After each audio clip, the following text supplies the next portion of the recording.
What's goody? What's goody? Back with another one because you know Raider Nation needed another one. This is Raiders football. Your Jersey in the building. Welcome to the Fourth and Goal show. You hear me? What's happening with everybody? What's happening with everybody, man? How y'all feeling tonight? My bad, I'm a little late. I was waiting on my partner, but he took too long, so I just started like fucking. He still ain't get here yet.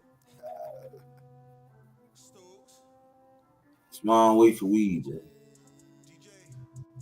That's why I need my own car.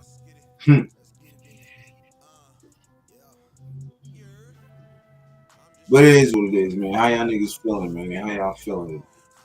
Everybody good? Everybody Gucci? My man Josh in the building said you late, fool. Yeah, I got things I was tending to, bro. My bad.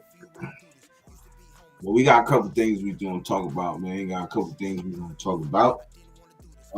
Really good.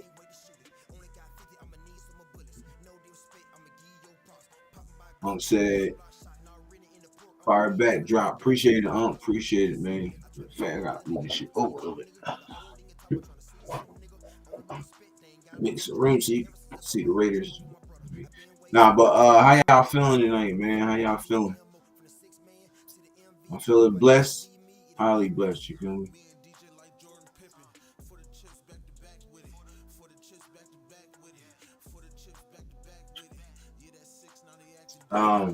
So my bad. Just gonna let a few more people come through and shit come in and then you know what I mean? We're gonna do it like that, do it like that. Let a few more people get up in here, get up in here. You know?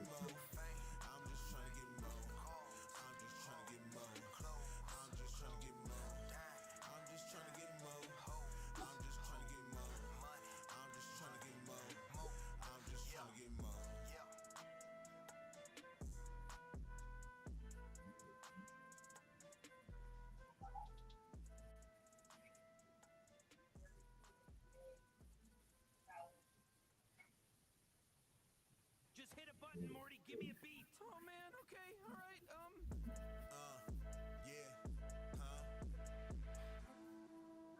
Jers. Stokes. My bad, y'all. I'm just hitting my plug, hitting my guy up real quick. I'm waiting for a few more people to come through, man. Kick it. We're gonna start these segments up, man. But man, talk y'all shit for the time being, man. How y'all feeling, man? Everybody had a good day. Everybody solid. Everybody good. I had a solid day today. My background check came back and shit. You feel me? So I'm happy about that. Yeah, it look like I'm sweating like a motherfucker. Shit. Hold on, y'all. Let me put this air on. I think my wife turned it off.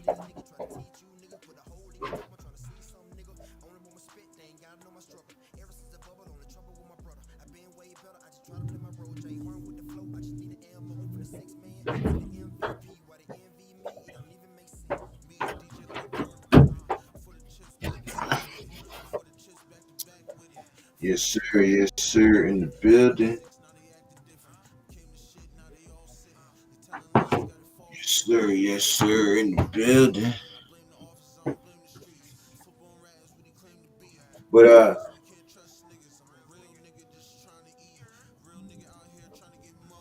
we're gonna get into some segs in a sec. Just waiting for a few more people to come in. You know what I'm saying? Got two in the building, two in the building.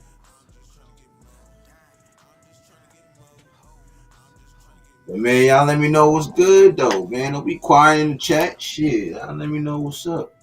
How y'all feeling tonight, man? How was y'all day? Did everybody have a blessed day? Did everybody have a shitty day? Did everybody have a great day? Did everybody have a shitty day? Yo, I be tripping, bro. Especially a nigga got a weed, goddamn, he be tripping. So I ain't gonna cat. Nigga, I ain't smoking like damn near a whole week. For real, for real.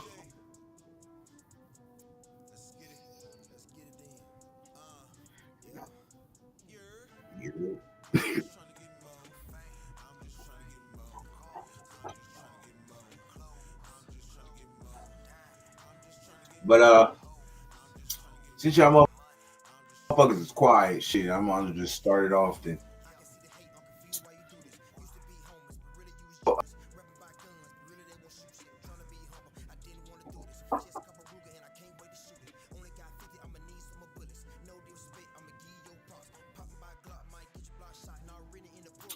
Unc said, I'm doing great today, man. That's what's up, bro. I'm glad you good, man. I'm glad you're doing great. Bro. I was doing great too, you feel me? And do want to shout out somebody. Um, he might be joining the show. I'm not gonna give too much details because we ain't communicate yet.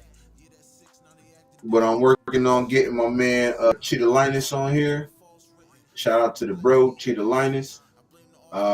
Met bro through well actually you know, my man Sacktown in the building, man. He told me about Cheetah Linus and shit. So um, you know, I just wanted to, let everybody know that he could be joining the show soon. We just trying to make some things happen and stuff, and we're gonna do it like that. You feel me? Um,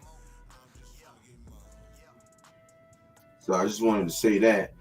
Shout out to Sacktown for getting in touch with the bro, with Broski, and making that happen. You feel me? So I appreciate you on that. And yeah, as soon as we get to chopping it up, man, I'll let y'all know and get in that joint. You feel me?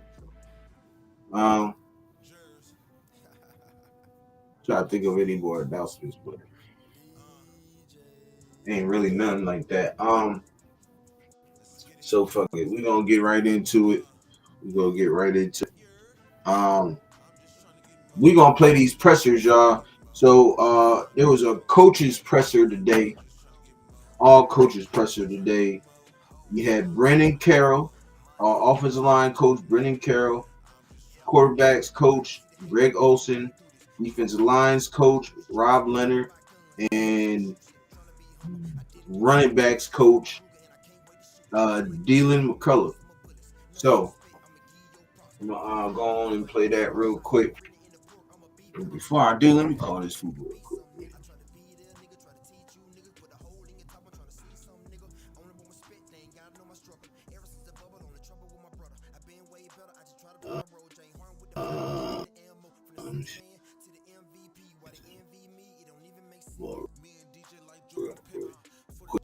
Quick.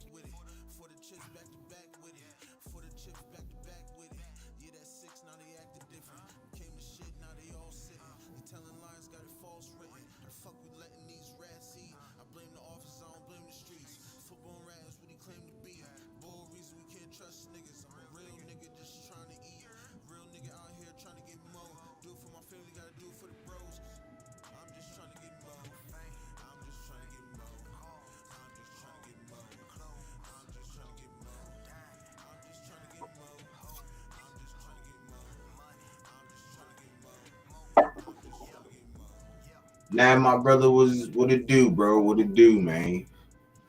Uh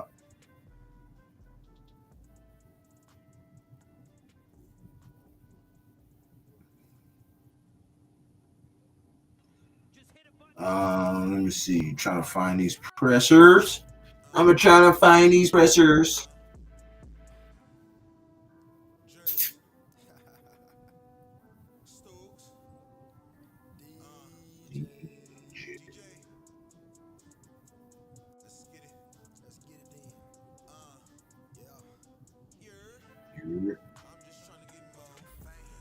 Let me see where this shit is at.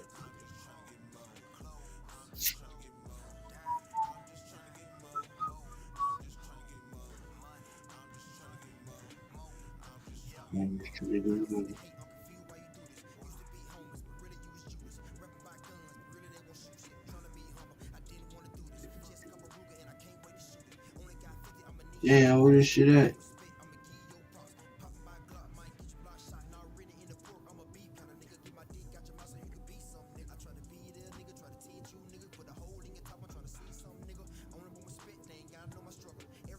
All right, bet. We going with the first one, and is Brennan Carroll. That one only like 9 minutes, so it ain't that long, y'all. You feel me? Everybody saying, Josh, what up? What's going on? Everybody saying what up to everybody is. That's what it is. Uh, let me see. Trisha has 6 kids, all with chronic illnesses. That means more specialty prescriptions, more screenings, and more in-person checkups. But CVS Health supports Trisha with all that and more. CVS Health, healthier happens together. The most overpriced things Oh my gosh, I'm tired of these freaking. Oh my gosh. Remain a little bit uncertain. Y'all let me know if I can hear it. It's really just to find a consistent formula. We're getting pretty close. We feel really good about where the guys are right now. We feel like we got enough guys going into the season with and kick the ball up. So, yeah, I think we're in a good spot. Excited to see what happens this weekend. See our guys perform under the lights. So it'll be a great test. What do you see from Jackson Carter? He's a guy that didn't play a whole lot of college football. Is the lack of experience or has the lack of experience? Hey, Josh, you know it's nigga time. I'm running on nigga time, bro. 18 months, so I'm sure there's a transition period in there. We're just trying to get him really consistent with what we're trying to teach, what we're trying to get done.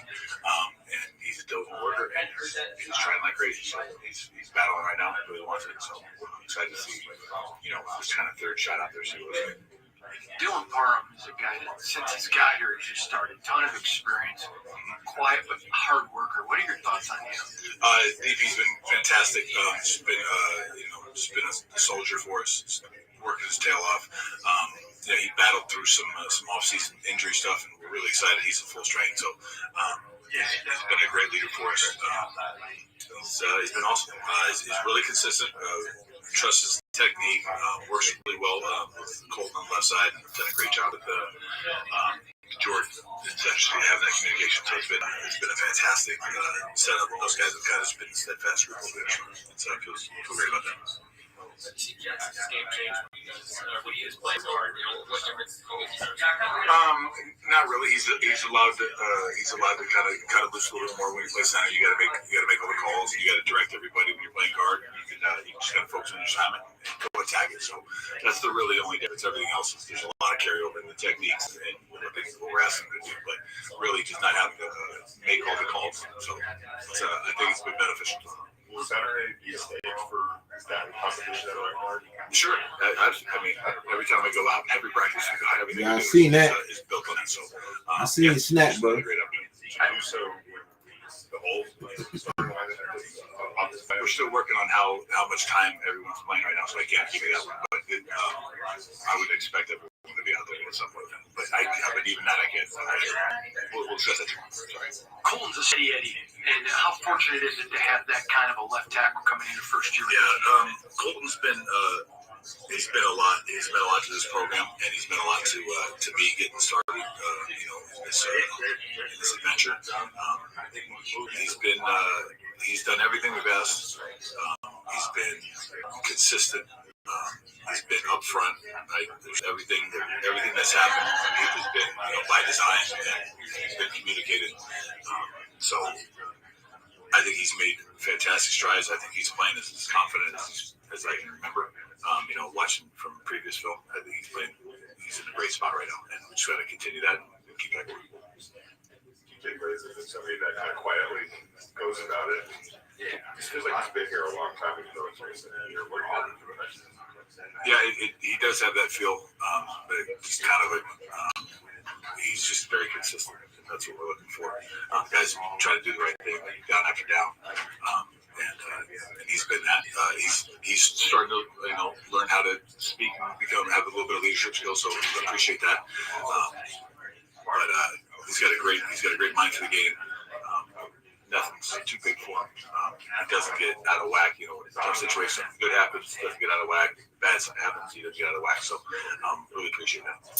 Lucky Tassi is a guy clearly not right now, at least in my opinion, able to go play on a one offensive line. But he's a kid when you. That's fair for a guy who had his second ever game of the sport 10 days ago or 12 days ago. Yeah, it's fair. Absolutely. But the point is, you can see it. You can see the body. You can see the athleticism. Right. What's it like for you, coach, to just have really a clay that nobody's tried to want to look like whatever Brendan Carroll makes him? Well, I've been fortunate enough to have some of these situations before where I've got players playing other positions. This is way back in the day. And there's a transition period for everybody who's starting something new. Now, this is, he speaks English, but sometimes it doesn't sound like it. But he's been a very cool experience to work with him. We taught him what Thanksgiving was today in America, so we're there's a lot of learning going on. He's taught us a lot about Australia. We didn't know anything about it before we got this season started, so now we know more. But as far as football, really all we can ask him for is to have an open mind and have a great attitude, and he's had both of those. So, there's a process involved. He's not ready to go ahead and take a job yet, but he's been a blast to work with. He's been a great learner. And there's been some bumps and bruises down the path, but he's been great, had a great attitude, so we're excited about it. You coach on the college level, is there some element to that where you maybe take a kid that played defensive end in high school and put him on offensive line, so you a little bit well versed in it? I've been fortunate enough to coach a bunch of positions, so I've had receivers become tight ends, quarterbacks become tight ends, tight ends go to wide receiver, all through defensive linemen. Tight ends, often it's everywhere. So I get to fall back on that process a little bit, but every one of those is a new challenge. Different kids, different mindsets. So it's just another one of those. Sorry if you already kind of been asked this question, but when you reevaluated Jordan Meredith's film from last year, or when you're going into the season, what were some things that you saw that potentially made you guys think, oh, he would be set? Oh my gosh, I'm tired of these freaking ads. Shitty ass ads, bro. These shits get on my nerves, and then they take so long.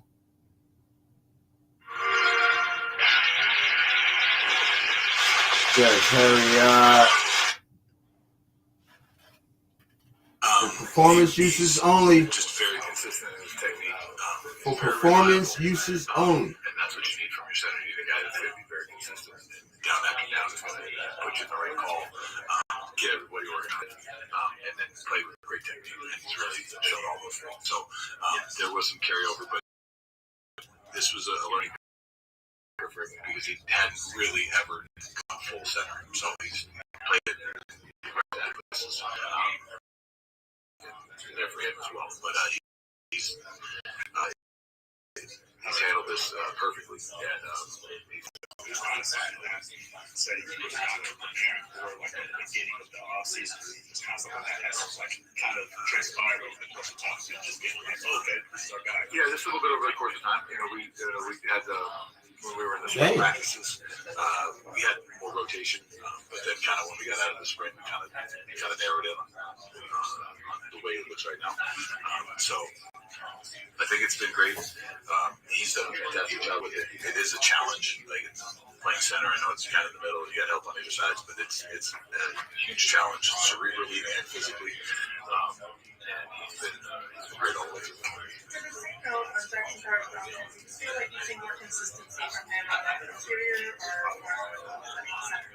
I think he's the last couple weeks he's had to show a lot of consistency, a lot of good things that we know that he can do. So as the time goes on, he's getting better every day. So we're learning every day, we're working every day. So My mama that shot. Stepping aside from you as a football coach, I love my dad like you do yours. I had a great dad like you did. How much pride do you take in how these men love him? In such a short time, I've been around a long time, Brennan. It's not normal. Obviously, it's selfishly. I've been around. It's a very intriguing situation. Just having coached with other great coaches that happened in my father, and then getting a chance to come back and work with him. It's why I'm here, because there is such a draw to the way he does things, and the process that he lays out for the guys. So it's a great guy to work for. Also be crazy. Anyway. And you guys are in a division where you have your dad, strong player, Hayes, and Jeff Orton. So twice a year you guys just Name those other three guys over here. I was wondering for you, just what is it like to be in a division where all four coaches are Hall of Fame caliber coaches at a high level?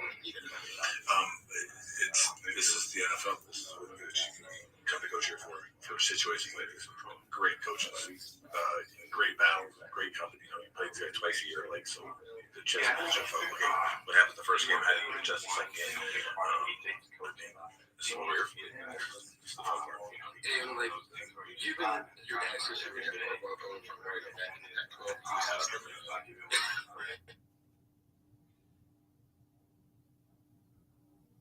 So, I find the other John. Let's talk about it, y'all. Let's talk about it. So, a lot of good things that Brendan Carroll said. A lot of good things that I was trying to figure out, or we as the nation was trying to figure out, that he has done. He said he likes, Colton Miller is Colton Miller. You feel me? Like, he couldn't say any more about him. You know what I'm saying? He's healthy. He's back at it. You know what I'm saying? He's everything he wanted, a lineman. Like, you know what I mean? True facts. Then he said, DP, Dylan Parham, came in, done what he had to do. You know what I'm saying? Earned a spot at the left guard position. You know what I'm saying? And sky's the limit for that. Now, the one thing that interested me is the JPJ and Jordan Meredith. Now, I know the reason why they haven't named. I know why they haven't named JPJ the starter, because they want to see the consistency in him, and that's something that me, East Coast, and Sacktown was talking last night. The consistency. Well, it was mainly East Coast. You know what I'm saying? Me and Unc was just listening. You feel me? But it's mainly the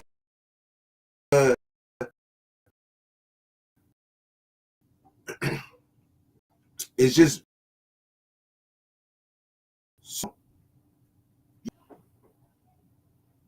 man, that's you. What are you doing? No, get your own car. Why are you always in somebody's stuff? Did you ask your mom? Yeah. Huh? Yeah. Well, she don't keep none of that.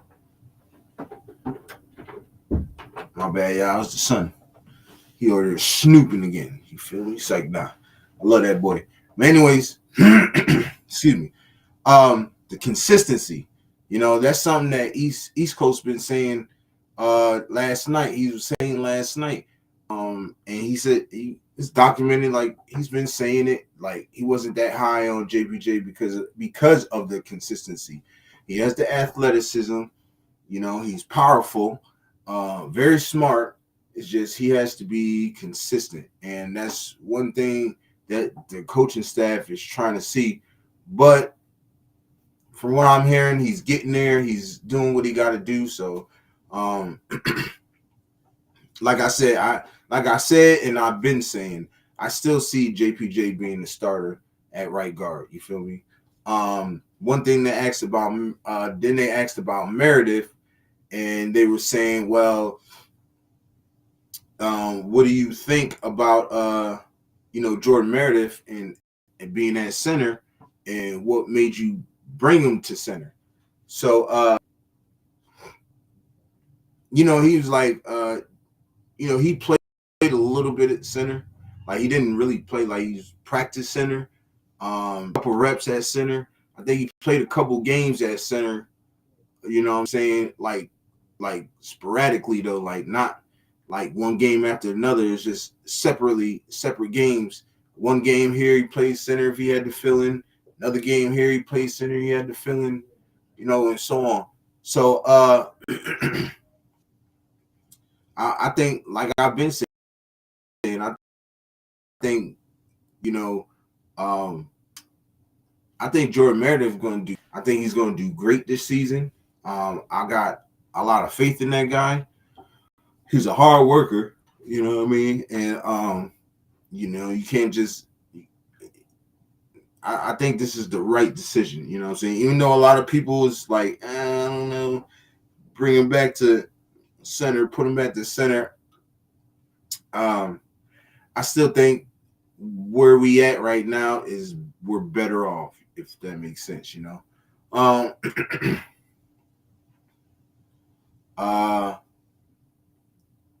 Who else? They talked about DJ Glaze too, and you know, saying how quiet he is, but you know, he's been leading a little. He's been a vocal leader a little bit, and Brendan Carroll said that's what he liked to see. I believe he's gonna be all right, bro. I think like this offensive line is gonna be cool. You know what I'm saying? This offensive line is gonna be cool. They're gonna do what they gotta do. They're gonna get that camaraderie, connection, and just, you know, hone in on being one unit. You know what I'm saying? And I think that's gonna help us out throughout the season. You know. So that's all I really have on Brendan Carroll. I think Brendan Carroll's a pretty good coach, you know. I haven't heard anything about him being a bad coach or nothing. Plus, he's the freaking son of Pete Carroll, bro. Like, you can't get no better than that, you know. Can't get no better than that. Not saying he coaches like his dad, but, you know, the traits could be there. But I believe we have a pretty decent offensive line coach. Because our offensive line coach before Philbin last year was trash, too. That's why we got rid of him.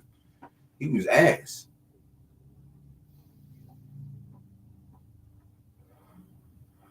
That's why we brought Joe Philbin and had him doing the coaching and stuff. Because I don't even remember who that offensive line coach today was. I don't even remember that shit, but it is what it is. Okay, so let me go and look for this next presser. And it is Dylan McCullough, running backs coach, y'all. Here we go with this stupid ass freaking ads. I hate ads, bro. I swear I hate ads. There's a cold day in hell when they made ads, bro. I love the movie. So I gotta ask, because I love the movie. When they come to you and Tony, I think Tony was the producer, Tony Epps, when he comes here and says, "Hey, we're gonna do this movie, Show Me the Father." Talk about that moment, would you? Well, I was at the combine, so that was an interesting part. You know, that I was at the combine, and it's really interesting. You know, when the whole story came out, you know, the first thing when I was talking with my dad, you know, about everything, he was really strong on saying, "Man, this is a story for God's glory."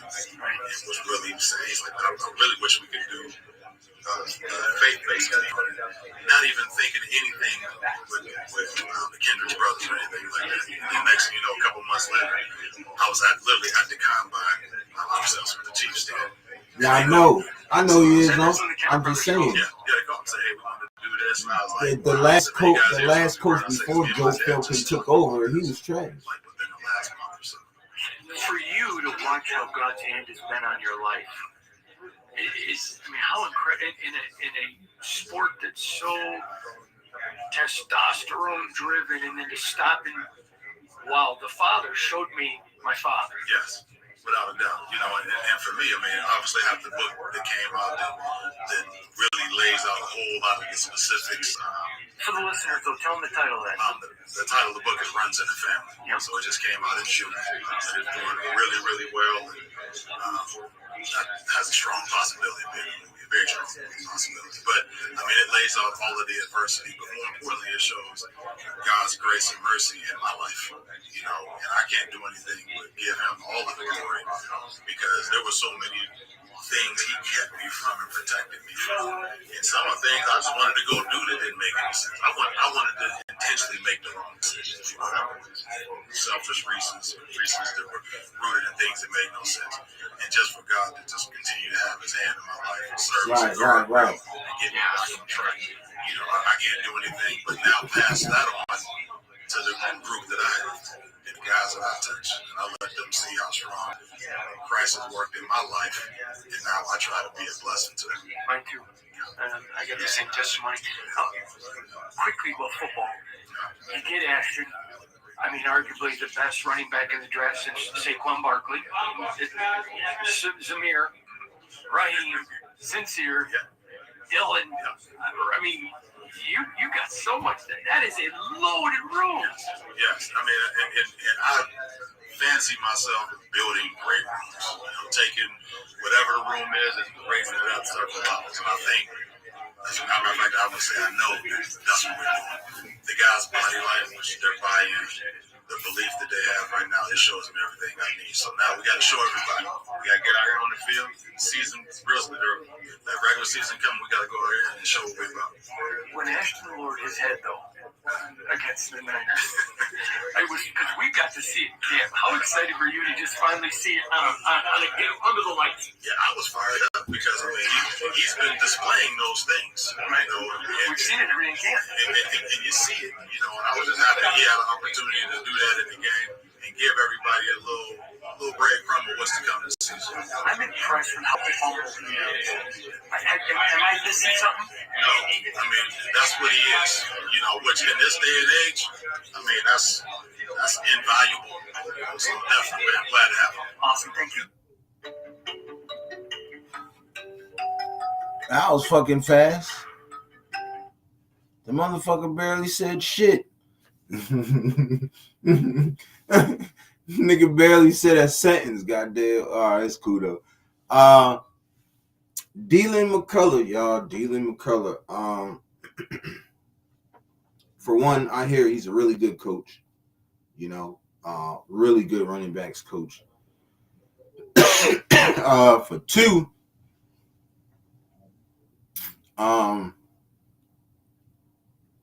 he likes all the running backs, man. He likes all his running backs. Unfortunately, he's gonna have to make some crazy cuts, but you know, it's part of the game, right? What he said, he's good. It's good to have like all those kind of backs, you know, with that type of caliber, you know, the type of play. Damn, I done fucked up. He said it was good to have, you know, all those type of caliber running backs. That's what I meant to say. Apologize. And they all can do different things. You feel me? Then they asked him about, I think it was Hondo Carpenter. Y'all go look for him. I think he was saying, like, well, how did you feel about Genty and against the 49ers? You know what I'm saying? Said he was really, you know, you could see the power that he's been displaying all training camp. You can see everything in his game he's been displaying from training camp, and like they're so happy to see it. Excuse me. Damn. They're so happy to see it under the lights on game day, and expect to see that. You know, those are really the only really main things I got. I mean, he talked about a book. I didn't really know about no book. And then he said something about a movie. Hondo asked him something about a movie. I really don't know what the movie was about. I really couldn't even hear what, because all them fucking people in the background, like, I don't even understand why they continue to do that shit. Like, go somewhere where it's fucking quiet at. Like, that shit pisses me off. Every fucking, every press conference they had is fucking construction going on in the background, police, you can hear everything in the back, shots firing off in the background, people talking, riots, all type of shit going on. I'm just joking. You don't be like that, but you know what I'm saying? Like, it's just stupid. So that's all I really got on Dylan. I think he's coaching these guys up to the best of their ability, getting the best out of them. I think, Pete Carroll is probably preaching to all his coaches, hey, we need to get the best out of your position group. You know what I'm saying? You got to get the best out of your position group so we can have that good product on the field. And I think each and every coach that's out there, assistant coaches, position coaches, everybody is just putting their best foot forward and helping these guys put their best foot forward. And I'm digging it, I'm really digging it. And that's really all I got about on that part and stuff. So we got two more, y'all. I think it's Rob Leonard, and then we're gonna do Olsen. Now, before I start this, right? This first reporter is a total dick, right? You had all this fucking time to ask about Christian Wilkins while he was gone. You picked until the goddamn almost last week of training camp in preseason to fucking ask him about a player that no longer plays for us no more, who's no longer on the roster.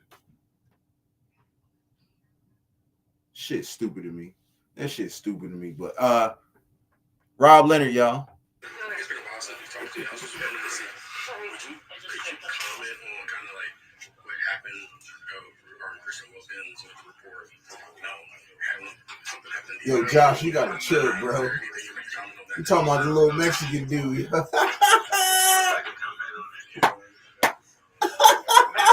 Yo, that's funny. Consistent, the same guy. We're almost, you take it for granted when you just continue to see it. Can you put a value on what he means to the young guys? Because he's always the hardest worker, the most consistent guy. Yeah. Just what he means even more than on the field, please. Yeah, I mean, to put a value on it, I mean, it's great. I could go on and on for Max. I have for the last, going on year 3 I've been here, but leading by example. He, like I said, when I got here, he was always the lead by example guy, but learning how to talk to different people, I think I've seen a lot of growth there. Because everybody's personality is different. Being intentional with what you say to everybody and the timing of it on the practice field. There was an example today, like just the tempo of the way practice was going. He didn't like it, so he's going to set the example and go up and talk to certain guys in between series. So it's all the little things like that, I would say, that he sees now, is more aware of. It's awesome. Terry Wilson said yesterday that the game really feels like it slowed down for him. What have you seen from him this offseason to allow him to feel that way? Trust in his technique. Trust in this kid's come a long way from playing 4-point stance, 4-eye, staring at the grass, to 2-point stance on the edge in college, having a Liz Frank, to now playing football from a 3-point, attacking the scrimmage. When this kid gets 2 steps in the ground, it's going to be a problem regardless of what move he does. So, but just him becoming a pro through all of it, just really proud of him. He missed 8 sacks last year just on technique stuff. Just learning. And when you realize the first year when you guys first got him, you intended it to be a redshirt year. Really, that's your rookie year. Yeah. How excited are you starting to see it traveling? Okay, he gets in his head, now it's here, and now he's playing with less thinking, and now just doing it. It's awesome. He's not chasing plays. Well, I thought that it doesn't matter what they do. Like, you trust your technique, where you're going, your aiming points, your alignment, your moves. I said this before, but good players can articulate what happened during the play. Like, man, I missed with my hands, or man, my pad level was. He's doing those things. So, like, if you truly process it and believe that the results will come off of that, he's kind of bought into that. You know. I'm sorry for that. Obviously, sorry to see your career. Yeah. Where have you seen the biggest growth? Yeah, just like I said, the trust in his technique. Kid's been through a lot, man. You know, like the expectation, the injury, the different play style of what he played in college, and then I think there's, you know, you learn the technique, then you got to trust the technique. And then, like I said, not chasing plays. You know, the guys feel the pressure to go out there and do something. Like, you just do your job, make the plays that come to you, win your one-on-ones.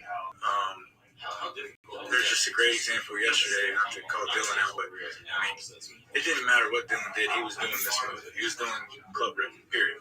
Beat him clean. And Dylan called him out. He got back up there.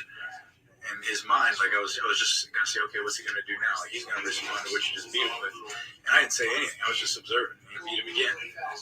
What up, Chewy? That's him thinking and going through it and trusting in what he's drilling, what he's doing. And it's just fun to see. It's a lot of fun to see. How hungry is Jonah losing right now? I'm sorry? How hungry is Jonah losing right now? He's hungry. He's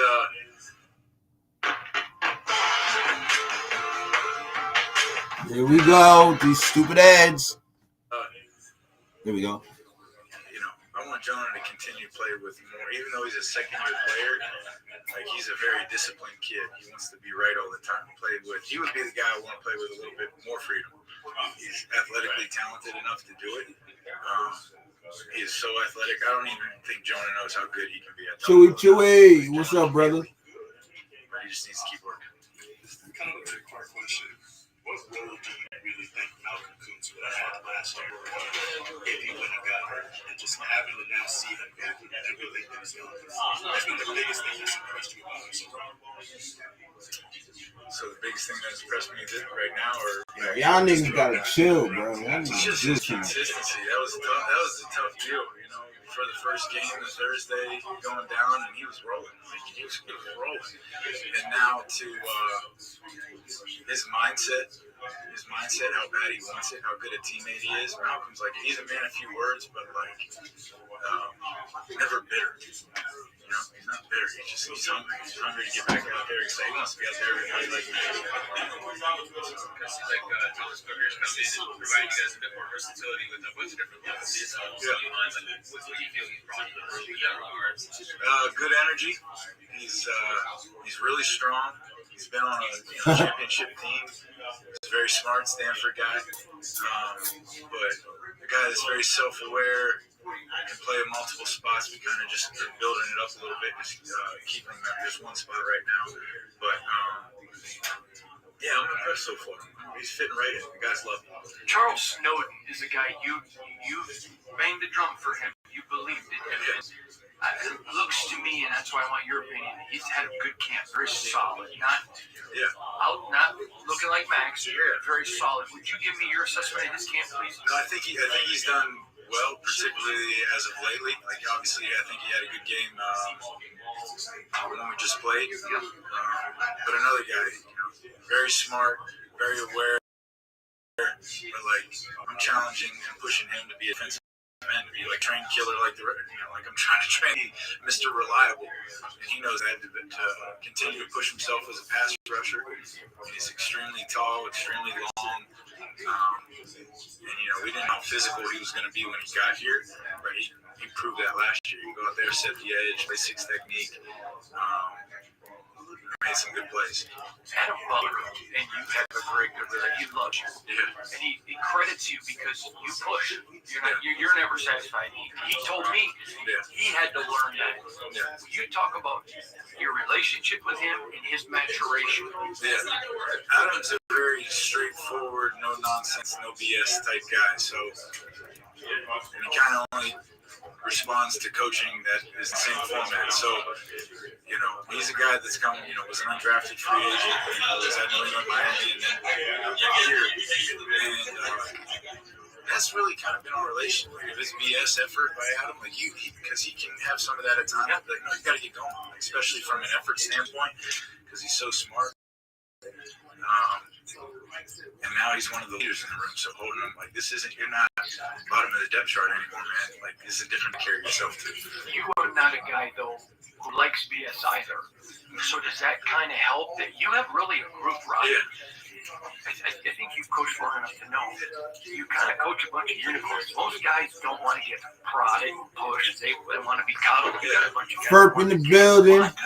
Raiders. Yes, sir. Down, do you really want that all the time? And me on your tail? You just got to have a relationship with her, and you got to be fully transparent all the time. You contacted the Raiders this offseason. They wanted you. The Raiders were like, nope, leave him alone. How good is it to be back with PG and to be able to still be here with him? I know that he has been an incredible mentor to you, and you really care about him. Yeah, I do. Pete says this is a relationship-based organization, right? To me, it's always been about the people. I came here for the people. I saw Adam on the roster. I saw an opportunity to coach Max, and I saw a run that I wanted to try to. Josh gave me the opportunity to help bring together, but I mean that's what it's about. This business is about the people. I've noticed you different this year, and I'm going to tell you exactly how. I've always loved your energy, you know that. I've always loved the way you coach. But to me, there is a new confidence in you. Does that come from, not that you were ever, does it come from, okay, that was pretty cool this offseason. There were a lot of teams that wanted me now. A lot of people, others are recognizing my. Yeah. Is that maybe where that's coming from, Robbie? Honestly, no. I always sit there. I've worked for, this is my 13th year, I've worked for 8 head coaches. We've been to the playoffs twice. I've seen a lot of movies. I've been through a lot of rebuilds. I've been through different schedules, different head coaches. So now, like, you sit there and observe, and Pete's done a great job, but there's not, I feel like there's not a lot I haven't seen schematically, schedule-wise, this, and I guess Hell Raider in the building. What it do, Hell Raider? What I rely on most. I know you well. I consider you a friend, and I'd like to ask you something I've never had a chance to ask you. Max talked about and was open. You gotta chill, Chewy. I want to come back. Yo, you gotta. I want Robbie. I want these people. I want Patrick. When you have a superstar, which he is. Be a saving superhero with Redstone. Open your kid's first savings account. That says, I want him. That's the guy I want. He's helped make me who I am. That's pretty special. Because people perceive pro sports as very selfish. That's pretty special. Would you talk about what that meant? Because I know you heard it. What did it mean to you? Max, I didn't even know he said that, but I mean, if he said that, he did, and that came from him, then it's incredibly humbling. That's what it's about. Like Max, I always talk about this. There's a lot of shared values of what he values as a man, as a person outside of the player, as well as myself, and it's flattering. That's what it's about. What other compliment would you want as a coach? What other compliment that the best player in the league wants you to be his coach continually, and he'll stand on the table for you? I mean, that's awesome. You know what I mean? It's very humbling. Adam Butler told me earlier this year, he said, I don't like Robbie, I love him. Because he holds me to a standard that's for my back. Again, I go back. You're not a coach to these guys. They, even though you're young, you're a mentor. There's time for a counselor. You coach them. And Pete is that.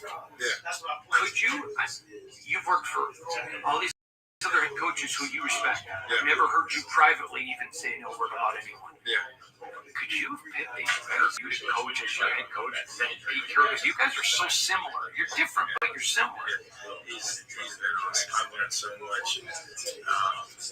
he gets people. He's so aware. He can talk to anybody on the team. All those things I was talking about, like how Max has learned to, become a leader and talk to people differently. He reads body language. He understands when the energy is low.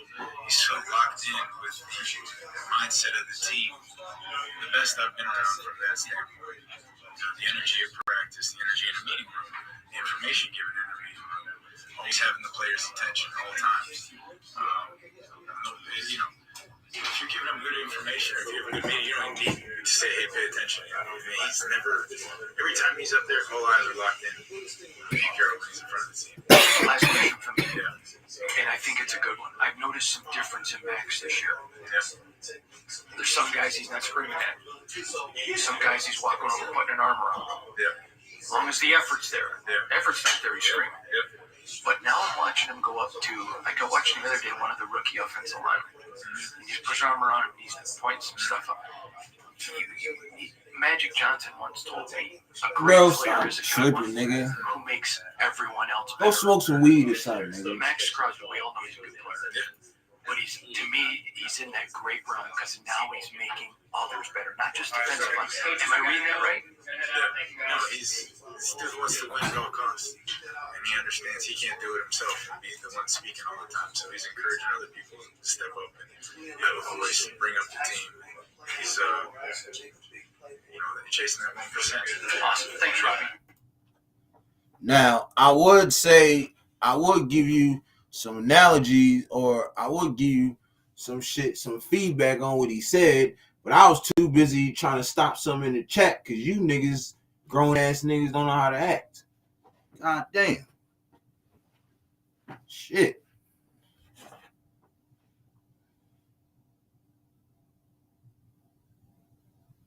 Shit crazy, yo.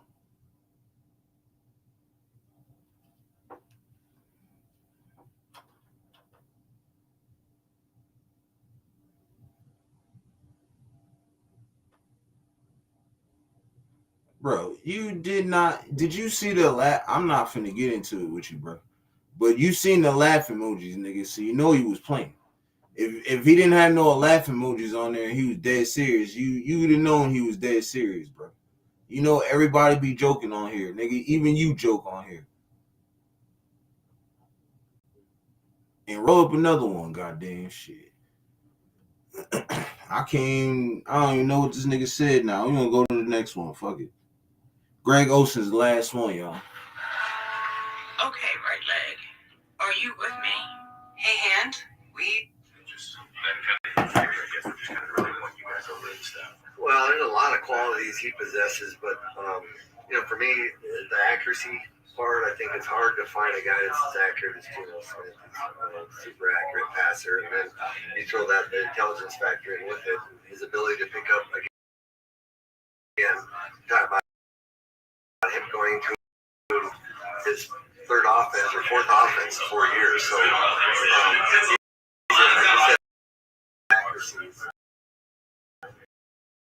to me, it's one of the top. The Raiders, and your last one ended in the playoffs. That last season, starting with John Gruden and going through Rich Bisaccia. Yeah. I think, that's for real, man. Everybody jokes. Hold on, I'm about to pause this real quick. I'm about to say this, and if niggas don't like it, get the fuck off. I don't care. But everybody plays on my shit, bro. When you on Yerk's channel, we all joke, we all laugh, we have a good time, bro. Don't nobody be coming on this shit because niggas know I don't tolerate that mean shit, that bullshit, that dumb shit, bro. Everybody jokes on here, bro. So if you can't take no joke, then you don't need to be in the chat. And that goes for everybody. I ain't singling out nobody. That goes for every motherfucking body. If you sensitive, nigga, you can't be on this chat, bro. That goes for everybody. Period. Last time I'm gonna say this shit, bro. Last time. And I'm serious. I don't play that arguing back and forth on my shit, dog. I don't do that shit. I'm a happy nigga. I like to be happy. I like to remain happy. If you niggas having a bad day or y'all motherfuckers got something going on, dog, do not be on my shit. I don't like negativity. I don't like that confrontation shit. I don't like that shit. So if y'all niggas is being sensitive and y'all can't play around, get the fuck off my shit. And I mean that in a nice way.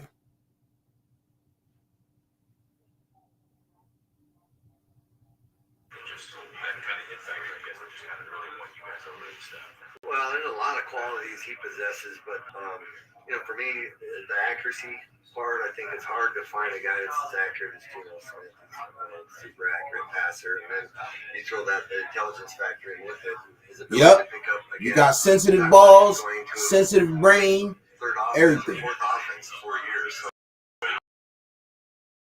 I don't play that shit. Everybody know Yurt is a happy of that shit.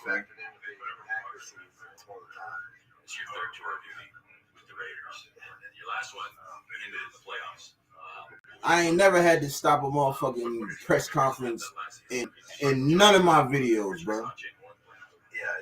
I think, I always tell people we learned a ton, to me, about handling adversity. First of all, through John's resignation.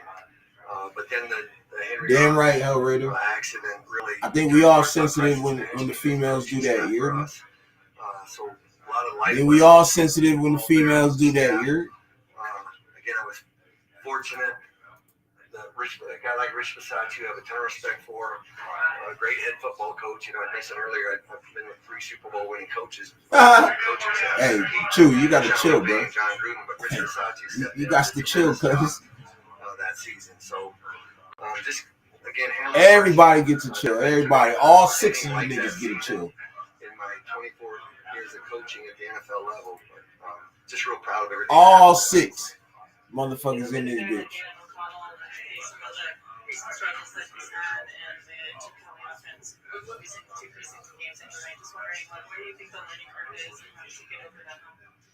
Sacktown, start writing names, nigga. Turnovers, he understands the importance of the ball. So we'll just get him to continue to, be better at the decision-making process of playing the position. But, hey, hold up.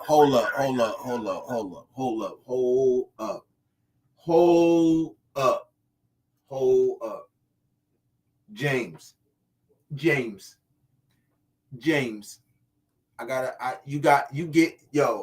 Sacktown, write down 8 chills for goddamn James right now. 8. I need him to get 8 chills. He's in the lead right now. Yeah, he definitely, yes, Hellraider, yes, indeed, in fucking deed, bro. What the fuck was that, dog? And why are you crying, bro? Why are you crying, bro? Yo, why are you crying on here, dog? Nah, what? Hey, you some saggy balls, bro. You sat on them bitches, bro. I'm just saying, cuz. He said, got it. Yo, fuck this press conference, dog. Y'all done fuck me up on this shit, bro. We gonna go to the next one, dog. Cause I can't deal with y'all right now with this. I can't deal with y'all right now with this, dog. Y'all are bugging, cuz. Y'all are bugging.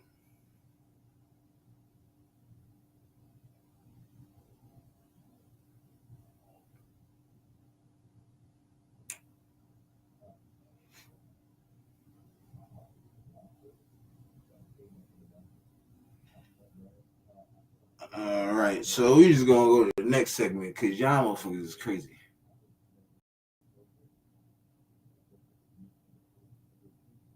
Ha! Sweaty ass as hell. He got that shit, bro. Her tongue must be green right now, goddamn. Shorty tongue green. I ain't gonna lie.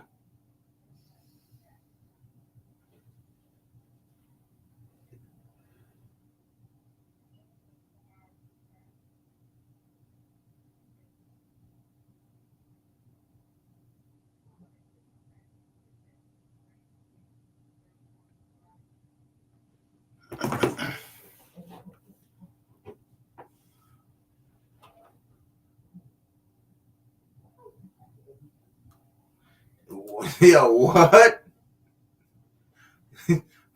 Yo, dog, y'all crazy, cuz y'all crazy. He said Grimace purple. Oh, nah. Oh, nah. Oh, nah, man. Oh, no. Oh, no. Grimace purple. That I need to see what kind of color that is, yo. Hold on. I gotta look that color up, bro. I ain't gonna lie, because that color sound like it's dirty.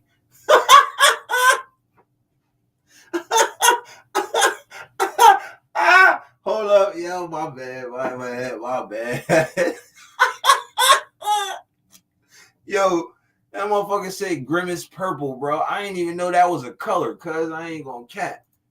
I did not know that was a fucking color. Grimace purple. You get another chill for that.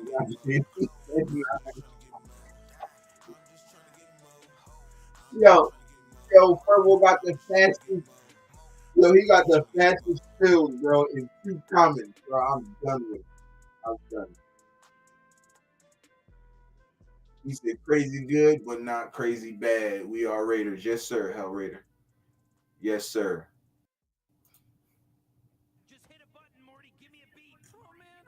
Now it says sometimes bring out those sensitive humans. I gift a gift of the yeah. He said Grimace purple on my mama, Grimace purple. That's crazy work,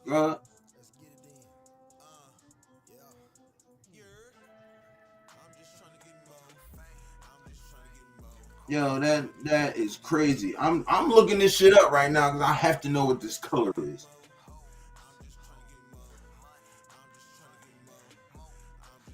How you spell it? E-R-I-M-A-C-E.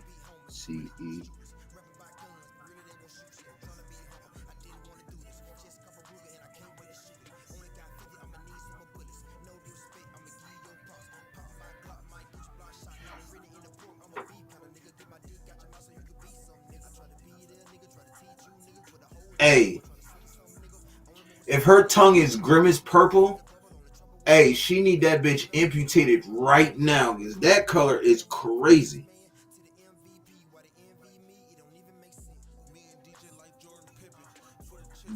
Yo.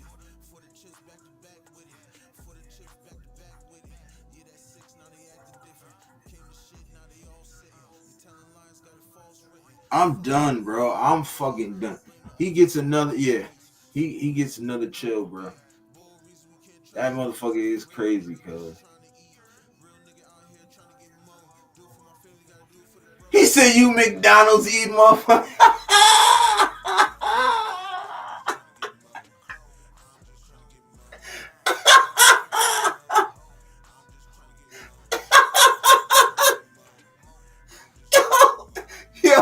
Yo, son.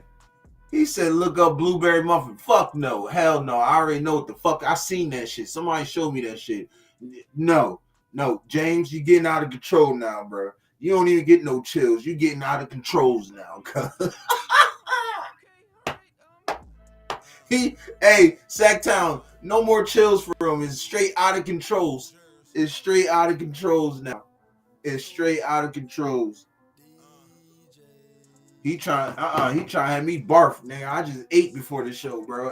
Ain't no way in hell you gonna have me throwing up in my shit, goddamn. Then I gotta clean it up. Hell no.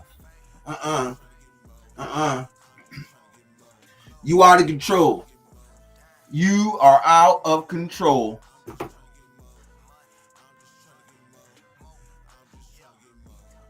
No, it's waffle. Yeah, it is waffle, and it's the most disgustingest fucking thing I've ever seen. And if you ever even think about putting your tongue on that or your penis on that, everything's falling off you. Everything is falling off you.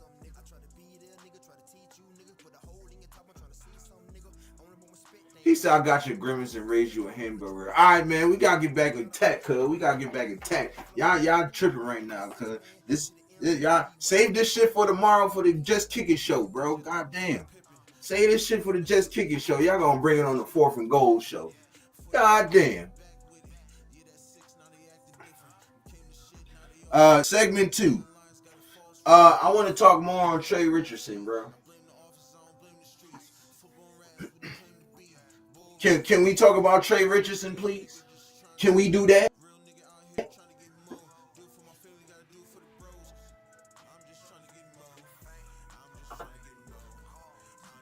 Yeah, y'all are out of control right now. I don't even know. Anyways, Trey Hendrickson, y'all. Will the trade happen or will it won't happen? You don't even know what it is and you didn't look it up? Go ahead and look it up then. Gonna fuck you up. Your image will be fucked up for a month. You're fucked up for a month. I'm telling you this right now. Totally honest with you. Oh, he said, I didn't know what it is until I looked it up. Oh, yeah, it fucked your head up, didn't it? I know it did. I know it fucked me up. He said it was still pink in the middle of Europe. No. No, that bitch was tricolor.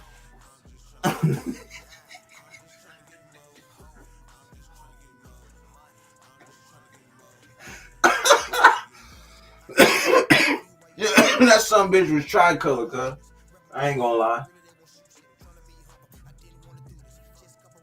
He said it was still pink in the middle. No, the fuck it wasn't, goddamn. Shit, looked like it was hard to stick in. Or even fuck with, goddamn. He said penis. Oh, yo, you gotta chill, bro. Yo, Nav, you gotta chill, bro. He said, Nav, man.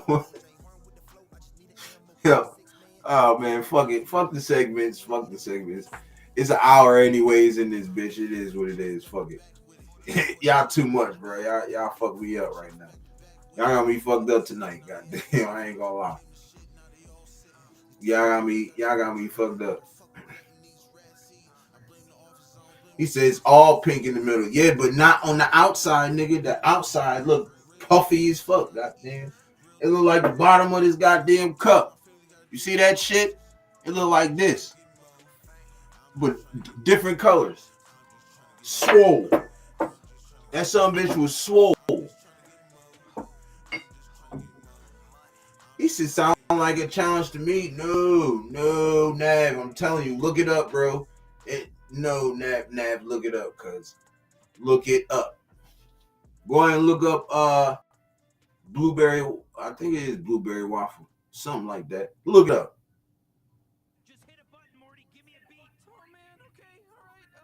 One of the most disgusting things I've ever seen.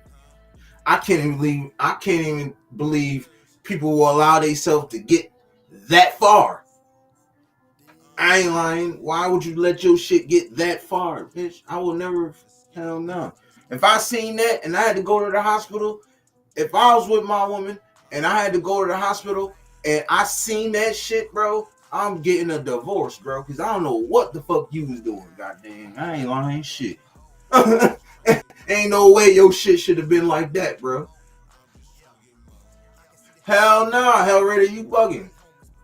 Hell nah, I wouldn't even eat that motherfucker with your mask on, cut. Oh my mama. I would not eat that. I wouldn't even eat that shit with your mask on, bro. Yeah, he said, yeah, it looks way worse. Yes, it does. Definitely.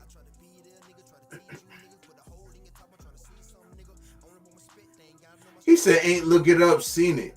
You seen that son bitch in person? He said deep middle or short middle. Nigga, deep middle. Because you can't see no pink from the outside. You don't even know the bitch pink in the inside. How much color that shit got on it. Hell no. Nope. Not me. Nope. Never.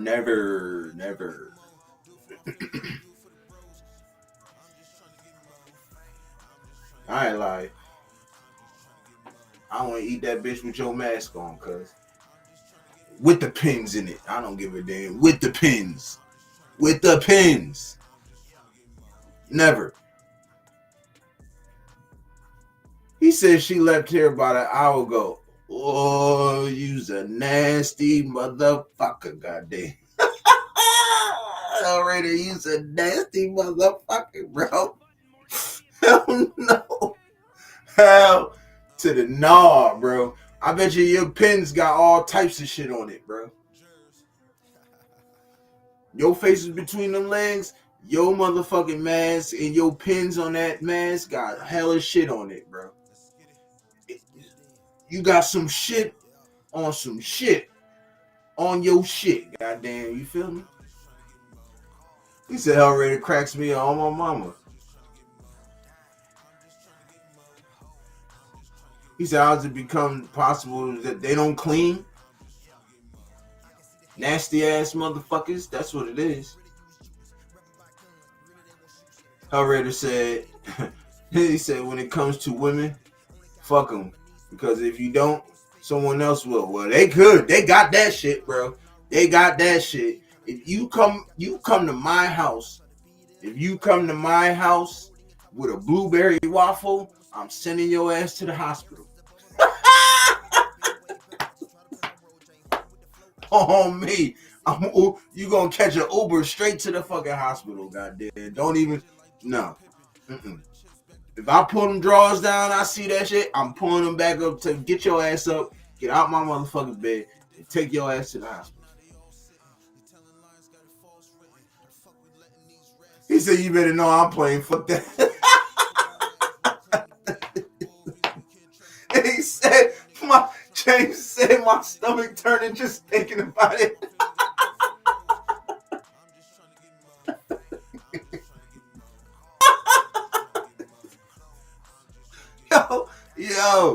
Yo, son.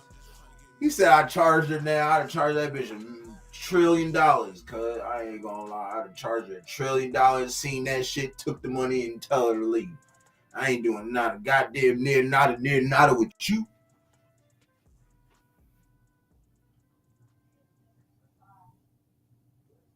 He said, "I'm throwing rubbing alcohol on it. Bitch, that motherfucker gonna scream." Hey, make sure you put some peroxide on it first. Throw some peroxide on it, let it bubble up, then throw the alcohol on it. You never know. It might clear up.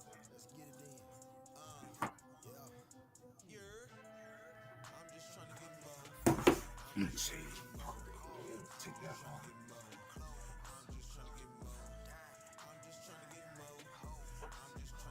Man, hey, his stick, these motherfuckers, these niggas in here tripping. I couldn't even finish the shit they talking about in this chat, bro. I couldn't even finish the motherfucking press conference. I couldn't even finish none of my segments. I just said, fuck it. It's just free game from now on. It's an hour and 12 minutes in anyways. Fuck it. Just do what you do. Let them do what they do, bro. And you should read some of the fucking comments in this bitch, bro. They shit is crazy. Well, salute to everybody popping up though, having fun, man. I'm glad we turned this shit around and had fun. On me. Look, James thrown up. See, you got James thrown up, Hellraider. God damn, look at that shit, bro. Look at that. All barf emojis. He's sick right now. Look, James gonna have to leave work early now. Look, he done got sick. He gotta leave work early, missing bread, missing the bag. That's crazy. Yo, y'all crazy tonight, son. Yeah, fuck it. Might as well. Shit. Might as well.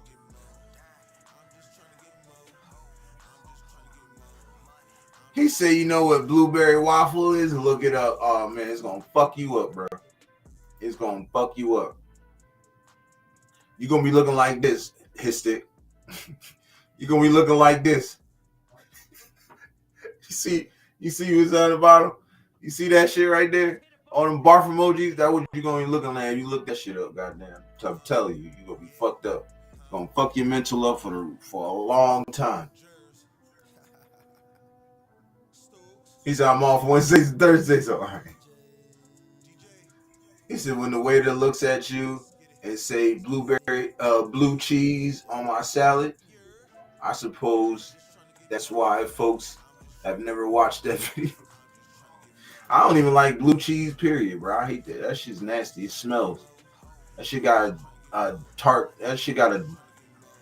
I don't know. That shit smell like garbage to me, bro. That shit smell like it's old. I hate blue cheese, bro. I never liked the blue cheese. Just because of the smell of it. So if the shit smell bad, I know that shit tastes bad, bro. I'm not a mushroom eater. I don't eat liver. I don't eat motherfucking blue cheese. I don't really fuck with type of. I fuck with sauces when I want to and shit. You feel me?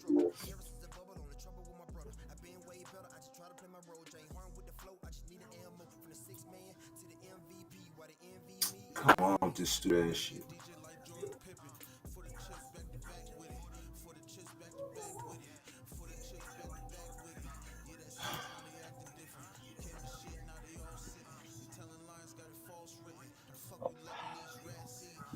Well, that was fun.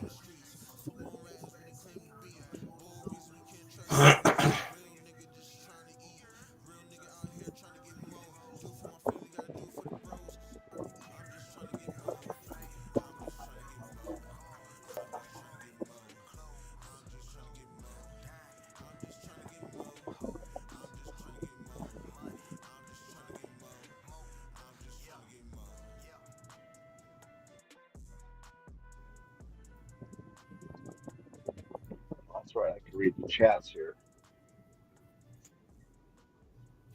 God damn it.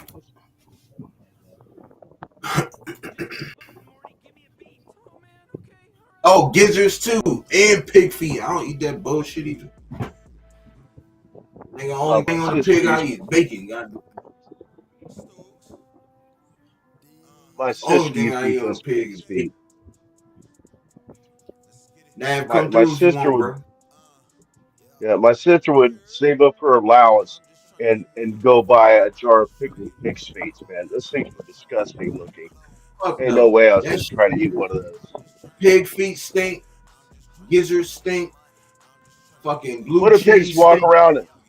What do pigs walk around in all day long? Their own shit. You don't eat pork, Unc? Oh, I love pork. I'm not eating their feet though. Oh, hell no. Or their snouts. But I'll have me a nice pork chop or ham hock or fucking Look, just give me some the bacon. I'll have all that shit. But no, I ain't eating them feet, man. Yeah, just give me the bacon. I'm good on the rest. I might eat a pork chop here and there. My mama cook it, but I just don't eat pork chops from anybody. I love pork. I know there's a store. It's a corner store from up the road where I used to work at. All right, so I used to work at Polaris, right? And it's a store. It's a corner. It's like a gas station that sells food on the road and shit. We go there usually for lunch, or we go there after work because they stay open all night. So they got some big ass pork chops, man. My man's like, bro, you gotta get one of these bitches. They fine. Like, bro, I don't even eat pork like that, bro. Like, I started eating pork chops in a minute. And I say, I don't even eat pork like that unless they my mom's. Man, I ate that motherfucking shit. That shit was fire, huh? Yeah. Ooh, that fucking fire. Yeah. My wife will buy pork chops because because it's cheaper than other meats, and then she'll make that country gravy and put on top of there some mashed potatoes. Oh shit! Yeah, I don't really eat pork like that too. I love it. A once in a blue thing with me. The only thing I eat consistent is bacon. That's it. I feel like bacon is harmless. But I do eat turkey bacon too. Yo, he said Jay First. This thing said Jay First. I just picked it up. That hell foulness. I'm dead. You feel me? Hell Raider. Hell Raider. I got something for Hell Raider. Oh, he said. It's Sacktown. You would eat Miss Piggy waffle. You know you would. Nah. James said,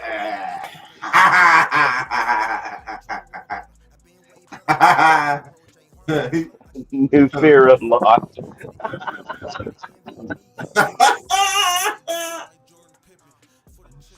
Oh, shit. We ought to call this segment the comedy relief hour. Oh, mama. Y'all done turned this shit into the fucking Just Kick It show, goddamn.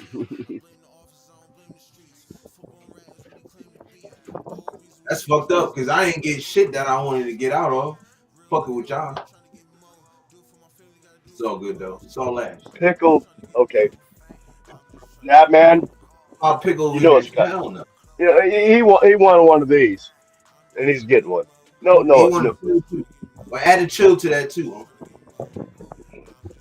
And the cross. He said, and you gotta fucking chill, man. He said, Denzel says, my man. Hey, I have my man. I have the pin. Nah, man, I'm giving you a fucking chill. I don't care what if you're obsessed or not. I'm giving that man a chill. Hey, I just told you to give him a chill. Okay, well I'm giving him two then. Oh, all right. I'm throwing in chill for that one. Pickled wieners. Come on, man. Motherfucker, that was funny. I know you only get one of those once a year now. You hear me? I know. I just used it. You can't get one until Bakersfield now. You know that, right? Oh fuck. I take it back. I'm gonna save it. I should have used it on goddamn Hellraiser. Miss Piggy's waffle. Oh my gosh, that's so disgusting, bro. Oh man. Mm-hmm. Can you believe this motherfucker still ain't show up yet? Motherfucker said he on the Parkway now. Like, bitch. He's on the Parkway now. How far is that from your house? Bro, Huntsville is only like, depends where you at. It's only like 25 minutes, 30 minutes away. And that was like 2 hours ago, 2.5 hours ago. Let me see when he said he was on his way. I'm gonna go from when he said he was leaving it. Yeah, he was said that to you when we were talking on the phone earlier. He's 34.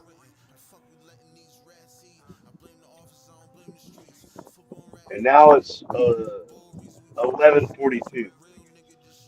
3 hours ago. 10:42. 10. I added 3. God damn it. Got chilled. I said, you still coming, bro? He said, yeah, I'm on the Parkway. Nigga, the Parkway ain't that far, nigga. That shit. You done drove the fucking Nav's crib and back. Goddamn shit.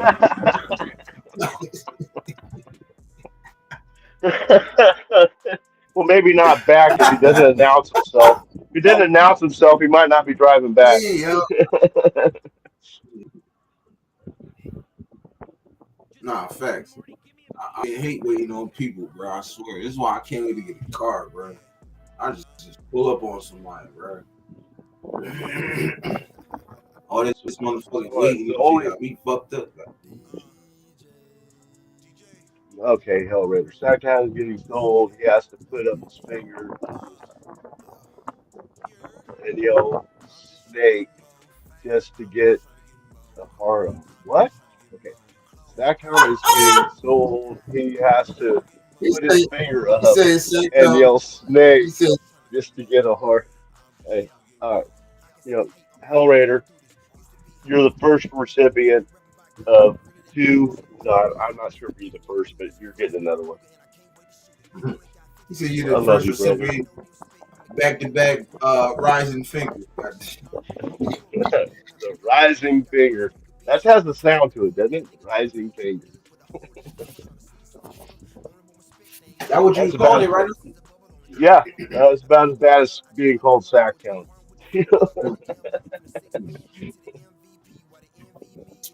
Well, maybe we can get goddamn chat back on track, man. Okay. How do you feel about this Trey Hendrickson? Well, first, we're going to go to the first segment. Fuck that. I ain't letting y'all fuck my shit up. Hey, so what you think about the pressers? We're gonna start with Brennan Carroll. Brendan Carroll's, I did not, I could not, like you were having problems. It was so, well, all the interviews, 'cause when they have in that big room Yeah, like that, I they was have like having trouble. Yeah, five I was having. interviews going on. You can't hear shit, and you have to try to decipher what the answer is. But I don't know, man. You know, How do you see him as a what coach? I see him as doing what Dad says. And um, I know. I know you don't like Philbin. Who I'd don't rather like Phil? seen him, huh? Who don't like You Philbin? you said you didn't like Philbin. You're glad he's gone. Who I told you thought that? you said that. I thought you said that. No, I said no. I said the first coach before Philbin got there was trash. Oh, the coach. Before My Philbin, bad. My bad. I'm the sorry. the first offensive line coach was trash because he left with Luke Getsy. Remember? Yeah. Well, that's what I thought. I thought Philbin did a good job, and I thought the smarter Yeah, move would have been to it's his bring job. in what's his name, Brendan, something like that. Brendan. Carroll, Brendan. It's all Okay. in. I think it would have been better putting Philbin, leaving him as the offensive line coach, and then having uh, Carroll get a couple of years with him with the Raiders, and then he can take over the offensive line. That's my opinion.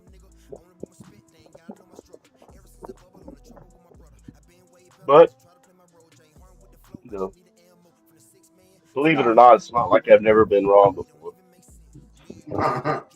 nah. I think Brennan. I think he had a lot of good takes. Like, he talked highly on Colt Miller. He also talked highly on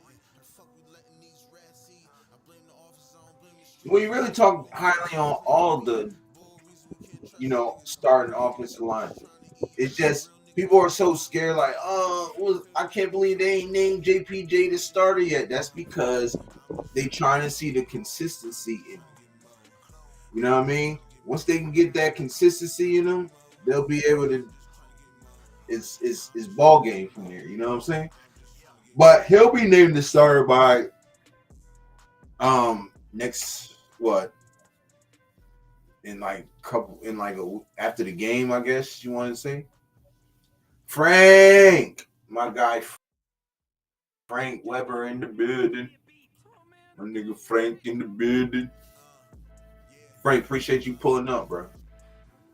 Always appreciate you pulling up, my guy. Yeah, guy, he ain't coming in this fucking. He ain't coming. So it is what it is. Shit's a waste, bro. I tell you. I can almost guarantee nigga ain't leave. And if you think you gonna be mad if you pull up on me, you come all the way out here and pull up on me, I'm be asleep. I gotta wake up in the morning. I gotta take my son to go get his jersey in the morning. And I gotta turn around and fucking take him. I gotta turn around and take him fucking to go get his physical and then bring him to the guy and then bring him back to school. I'm gonna be fucking tired. So if he don't bring his ass, he gonna be assed out because he gonna be calling me and I'm gonna be asleep and my shit be on vibrate. So he gonna be mad. Nigga, you got me waiting. You gonna go home. No money. Tired of that. Frank Weber, what's up, Duffy? Salute. He said, well said, man. Hold on, what is it? What did that say? I haven't seen that in a. Oh, there he is. Shit. Got a goddamn novel. Truth's not for the faint of heart. You come here, you are susceptible to comment. Get pissed off. That we're past that now, man. Yeah. But well said though, brother. Well said.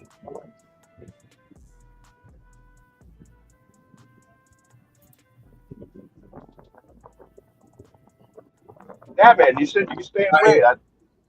Europe invited you on the show. Where the hell are you? Yeah, I did. I sent the link. I put the link in the chat. He said he's gonna pop up. I told him to pop in. Now he's leaving.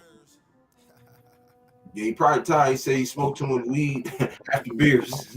Oh, okay. I had to step in for a minute. I missed some shit because my wife was asking me questions. I had to bounce out, or not bounce out, but Nah, you turn off straight. my video and my microphone. Well, good night, brother. I'll see you tomorrow. He said, I hear you good. Hey, with there's no such thing as smoke too much weed, though. Nah, man. I mean, I guess I'm pretty good swinging the wood here.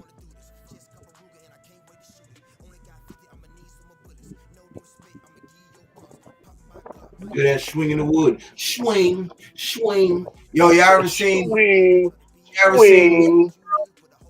Oh my gosh, I love Wayne's World, bro. Wayne's World is fucking awesome. Wayne's World, party time. Excellent. Excellent. Oh man, see, this is what you get when Europe ain't got no weed. These motherfuckers just acting party, kid. Brother, I'll see you. I'll holler at you tomorrow, and definitely send you the link for tomorrow, bro. Yes, sir. Well, I'll send you the link tomorrow for tomorrow. I'll fuck around and forget tonight. For real.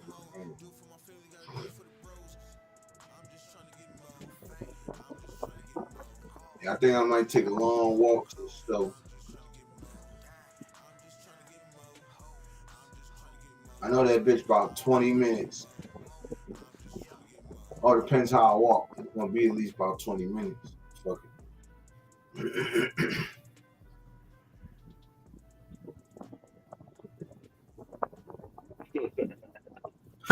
He said I'm considering starting at my eyelids. Oh, he said staring at my eyelids. He said I'm only up because you crazy ass. Hey man, look. What other way to spend your night but with Yurt? You feel me? Yurt gonna make sure you have a good time. You feel me?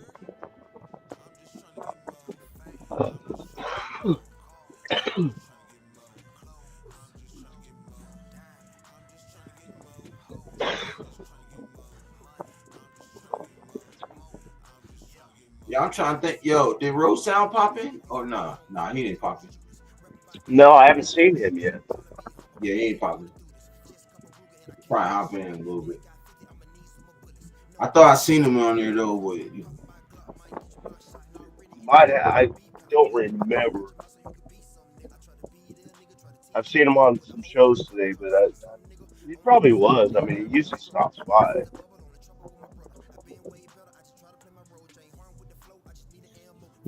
Oh man,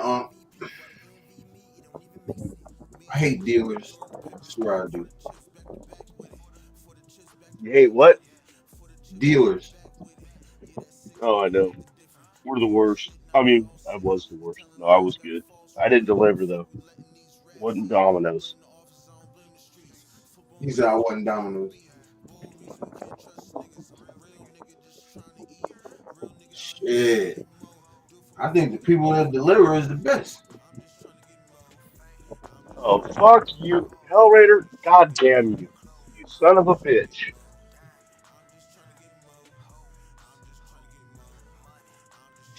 Yo, he got. Oh, shit. He got the double. Did you see what he said? And that's, yeah, I seen it. It's right there. Motherfucker.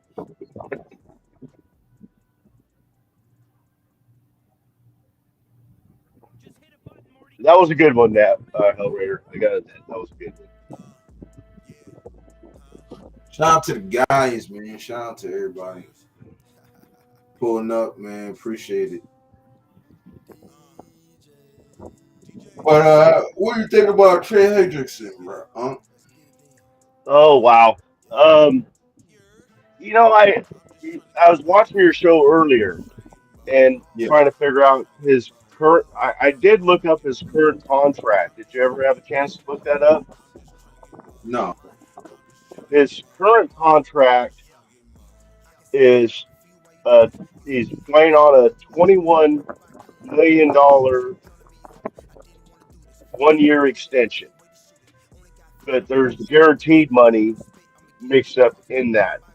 So everybody's saying 30, it's going to cost us 35 million, 31 million, whatever. It ain't going to cost all that. I mean, if he's Right. playing That's on, what I know he doesn't want to play on that 21 year million dollar, but I think it has more to do with Cincinnati than the yeah. salary money. Right. And for him to come to Las Vegas, he could take a slighter cut and pay because I know we keep bringing it up. The no sales tax or state tax in Nevada save him a lot of money. So I'm up for it. I don't want to give up. One of the things that were brought up was trading um, Kuntz and Mayer for him. Mhm. I don't like that. Kuntz, yes. Not Mayer. I mean, Mayer, maybe I'm partial because I'm a Notre Dame fan, but I mean, he's been looking good this year, and they seem to be talking a lot about him to give him Nah, and then a pick next year. Two good players and a pick. I mean, I know Trey Hendricks, but the guy both is 30. He's turning 31 this December, if I'm not mistaken. right. But you gotta look at it like this: on both players is on 1 year deals, right? Mm-hmm. And then if you look at the tight end position, we got multiple tight ends that can fill them. You still got Ian Thomas. Then you can really throw in Kadir, Ishmael, or I mean, Carter Runyon. You know what I'm well, saying? I like Ian Thomas, so don't take. I mean, I do love Ian Thomas. I think he's going to be great, but I would rather give up Ian Thomas than Michael Mayer. Yeah, you that try trade. to do Thomas, you ain't getting Trey Anderson. I'll tell you that right now. I mean, you got to send a low ball offer in there, man, and see what they want. I mean, you go in there throwing, oh, we'll give you this guy, that guy, and this pick. I mean, then you're stuck. I mean, you can only go up from there because they're going to counter offer. So, but Yeah, I want still, Trey Hendricks. I want Trey Hendrickson. I think that would totally solidify this defensive line, really help our second. There's so many things they right. do, but I just don't want to give up Michael Mayer for him. But I will give up a player like Kuntz. I mean, perfect defensive end for a defensive end.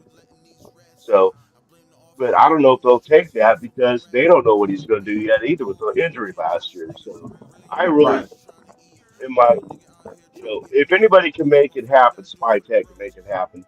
Other than that, I just don't see how. I don't see him giving a bunch of picks because Spy Tech does not like giving up draft picks, and I don't Now, I just blame think him.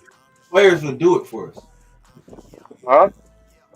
I just Michael think them Mayer. two. Yeah, just giving up them two will do it for us. We'll get the job done. Okay, I'll give him. I'll down your offer. One Kuntz and one Ian Thomas for your Trey Hendrickson. I'm gonna tell And go you. for it. I'm gonna tell you. Call back later with a better offer. Call back later when you're ready to give up Mayer. All right. If they trade Malcolm Kuntz and Michael Mayer there, and we get Trey Hendrickson, I'm not going to be pissed. I'm not going to be pissed. Most of my madness about it would be just the fact that he's from Notre Dame, and that doesn't really matter in the Raider world, So, but I'm just, some players you're just kind of partial to, and you don't want to see them go.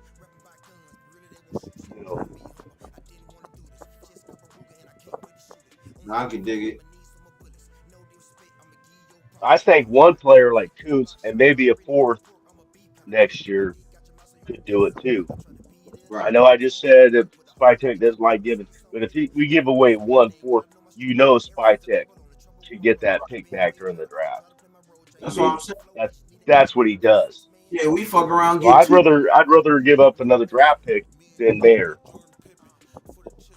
Coons, fuck. I mean, I love the guy, but you know, he's not Trey Hendrickson. He can Nowhere be to though. close. That's where Well, everybody it can getting be. fuck. He could be, but Then nobody why we give need to? Then we everybody yeah. Well, injury on him well, like he's injury prone. well, I mean, I didn't throw him in for a trade. I mean, it's what you said, and I'm just commenting on it.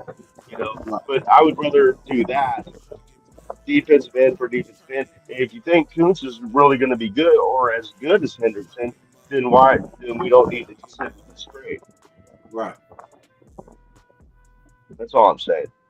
No, I can dig it. Well, I know you're a Notre Dame guy, but we not. I know. I gotta let that shit go. But Malcolm Kuntz hasn't I exploded think you better do at all. that. True, you got to look at the film, bro. I watched film on him. I just watched Sanjeet's film on him, and What's up, Jess? he was explosive, bro. He almost had a couple sacks.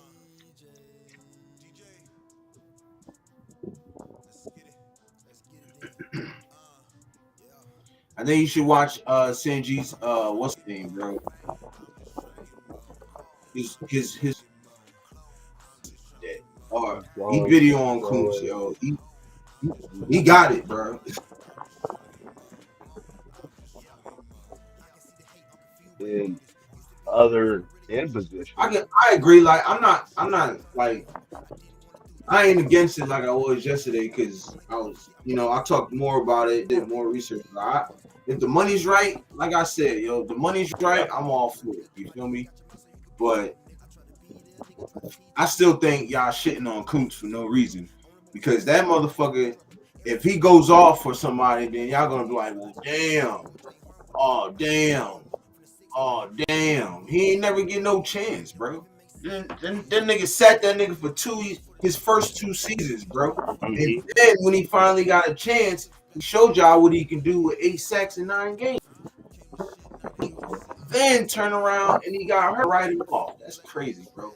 Like he been getting injured all his career, bro. Like that's crazy. Bro. I don't understand how people do that, bro. Well, I don't think that. I just think, I mean, I know you agree that Hendrickson is better than Kuntz. I've never been an. I'm really not as strong at. I'm really not. Now he's better right now.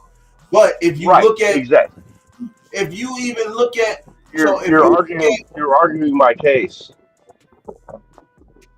I don't really say what. You're kind of saying that we should trade, and I said it too, Kuntz, but then you're saying that he could be better. Okay, well, if he could be better, then we don't need Hendrickson. So, but it's a conundrum. I don't know, man. I just think this fan base gives up on people too fucking fast. Oh, no doubt about it. Once they get hurt, it's like, oh, fucking trade them. Like, get rid of them, yeah. And then what do? We pick up more players. He had 1 injury, bro. And then people say he don't even look explosive, but the fucking head coach said he's explosive. And then I'm watching film and he looks explosive. So either y'all going off for somebody else shit or y'all not watching the film. Film says it all. Film says it all. Jess, that's a strong, good statement. I mean, I understand, bro. This team trying to win now. That's cool. The team. I'm all for winning now, bro. But come on now, y'all can't just give up on somebody because he had 1 injury and y'all don't even know what the fuck he can do. Like y'all don't even know his true potential. But y'all giving up on him. That's stupid. I'm not giving up on him. I'm not saying you. I'm just saying people in general. I'm just talking. I'm not singling you out. I'm just saying people in general. Oh, okay. I'm sorry. Like everybody I've been hearing saying, "Oh yeah, Coons is that I'm me and Sanjeet probably the only two content creators out here that's still high on Coons, while everybody gets the fuck up on him. And then once he has a fucking Pro Bowl season, just like Jacorian Bennett's about to have, then you niggas gonna be like, we shouldn't have got it. We shouldn't have traded for him. Well, we shouldn't have traded for him. All right. But a nigga like me and a nigga like Sanjeet been saying this shit the whole fucking time. Like I said, bro, I'm all for it. If the money makes sense, I'm cool for it. You know what I'm saying? But if niggas asking for too much, man, fuck that. I believe in Coons. Point blank, period. Oh, exactly. Okay, I see. Either way, I'm sorry, I stopped. Go ahead. No, you good. Go ahead. Huh? I see what you're saying now. You know, if the deal doesn't go through, then you're saying, Coons, you know, he's still a good guy. I mean, he's still a good player and can be a great player. So I see what you're saying now. So I understand better what you're saying.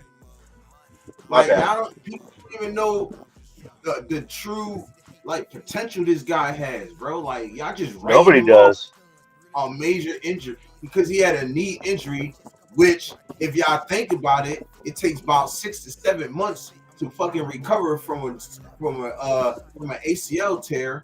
ACL, and had 12 months. He had 12 fucking months to recover. So that's 3 extra months he could get back in shape, in game shape. Plus the offseason, plus fucking training camp. Are you crazy? What are y'all talking about? Like, what are we talking about here? What are we talking about?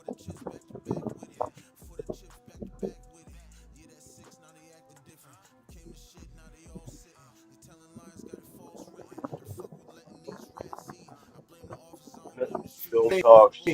Film talks. Stats keep my ass. This is cool. Because that's what I'm saying though. If you really people say that, people are saying, and y'all can go back to my last video earlier when people were saying that Trey Hendrickson is fucking consistent. No, he's not. No, the fuck he's not. I can read the stats right now because I read it earlier, and I'm definitely about to do that. If people say he's consistent, no, he wasn't consistent. He didn't get consistent until the last like 3 fucking years. Yeah.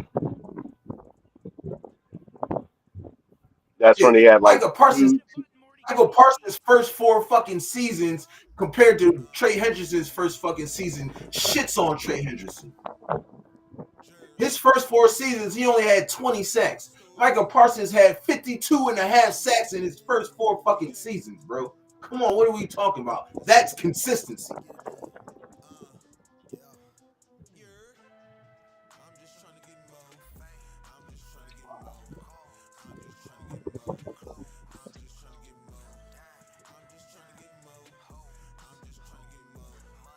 Look, 2017, 2 sacks.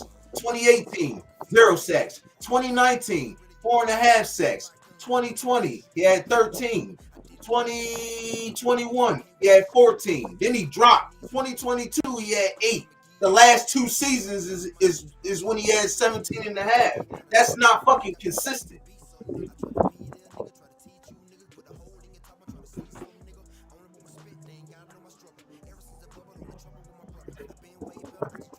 I'm just saying. I'm just saying.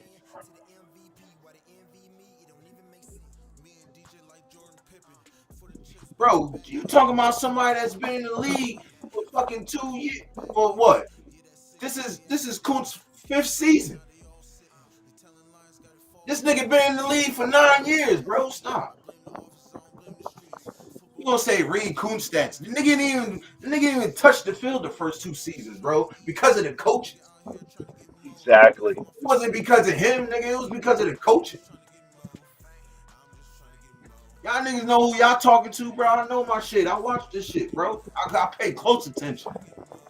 Kuntz didn't even touch the field because of the coaches, nigga. It wasn't until fucking AP is when he got AP took over. That's when he got his chance. Yep. Come on, bro. Stop that. You just can't. Niggas ain't just gonna say anything to me. And I'm not hyped. I'm not dead. I'm just, y'all niggas know how I get. So don't even feel no type of way. But y'all know, bro. Y'all not just gonna say anything to me and then think I'm just gonna go with it, bro. No, I do my research, bro. I got fucking paperwork. All this shit is for paperwork for my shows, bro. I do my research, dog. Y'all niggas not gonna just sit here and just tell me anything. Inconsistent, bro. 2017, 2 sacks. 2018, I'm gonna read it again. 2018, 0 sacks. 2019, 4 sacks. Then you go 2020. 2020, you got 13 and a half. 2021, you got 14. 22, you got 8. And then you just went the last 2 seasons with 17 and a half. Nigga, no.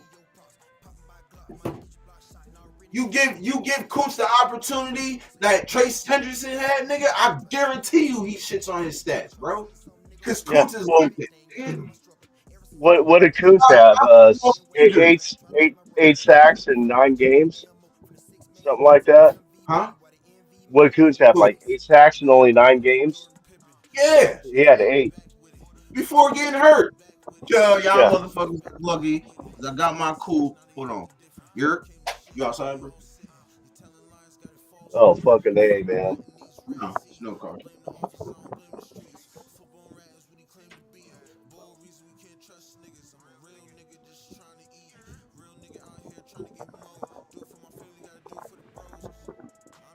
You have to leave.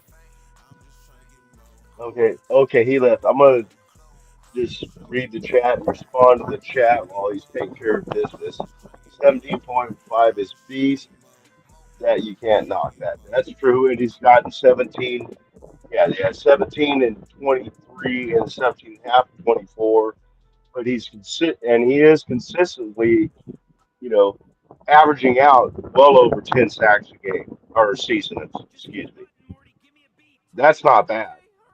I think, you know, Coots can pull out those kind of numbers, but let's wait and see what he say for that. He played 8 games. 8 games. Yeah. Oh wait, 8 games in 28. Okay, that's why his stats went down. Okay, I see, Jules. All right, I didn't know that. All I'm saying is I'd rather have Trey than Coots, in my opinion. Oh yeah, I agree too. It just depends on what his contract is going to be, what it's going to cost, what it's going to cost to get him, and what it's going to cost to sign him. That's why, that's just shit we don't know yet. So, at least I don't. I mean, but like I said before, if anybody can work out this kind of this kind of deal, Spy Tech can do it. Let's see what else. All been chess here. Let's see what else. This is the last one I can read because they're not rolling anymore. Read. Okay, read. He's already went over that. Okay, here's a new one. Can you imagine Trey and oh shit, yeah. I can imagine it. Hell yeah, man. I'd be happier than the chicken shit, man. If it happens, and that'll obviously. I mean, I'm not speaking out of great knowledge. That's going to help our secondary, which we all know, needs a little less time for these guys to develop. I know we got, Stokes out there, and for a veteran and stuff, but we got a lot of young guys in there too. So if you want to cut down the time to the quarterback, and that would be an instant fix to that problem. Not it would immediately, instantly improve the situation on getting, especially. I mean, there's quarterbacks. The quarterback room plays twice this year, as always, and that dude folds when he gets too much pressure on him, just like Tom Brady used to do. The great GOAT Tom Brady. You put pressure on him, he folds. I mean, it can't be just one play here, one play there. you bring consistent pressure on them, they fold. And I'm talking about, of course, Mahomes. I mean, we proved it on Christmas. Philadelphia proved it. Other teams have proved it. You put pressure on him, he's not who he normally is. So, yeah, I totally agree, Jess, with especially in our division, with the quarterbacks we're going up against, coaching staffs we're going up against. I mean, that could be like what I'm going to quote your said, Jesus. But shit, I lost my train. Goddamn, I did this. Uh, I was rolling too. Yeah, there it was. You you start bringing in pressure on these quarterbacks with Max. I mean, you got to pick your poison. With Max on one side, Trey Hendrickson. Right now, as it is with Coots and Max, who's going to get the double team? Max. You put Hendrickson on there, then who do you? You can't double team both of them. You got nobody left basically, except a running back or a tight end chip or something. So I really think that would help our. Everybody thinks it would help our team, but can they make it happen? If they can, that'd be great. I mean, wow, that'd do some part because we're already projecting our offense to do better than our defense, especially now. We'll have to see on Saturday too. I'm pretty sure they're playing the starters. Pete Carroll himself said everybody's live in his conference, so maybe only for a series. Let's see what that offensive line does for that one series, and if they back it up like they did against San Francisco, I'll be a lot more comfortable with our offensive line, which is really our softest spot on the offense. Receivers, running backs, tight end, quarterback, we're good. But you add that kind of piece to our defense, and it makes them even better. It's a win-win. Did you watch my vid? Which one, Jess? I watched so many of I watched a lot of your videos. You can remind me of which one you're talking about. I usually send you a comment when I watch your shows to show some love and stuff. But good chance I did, but if you specify which one that was, I'll let you know.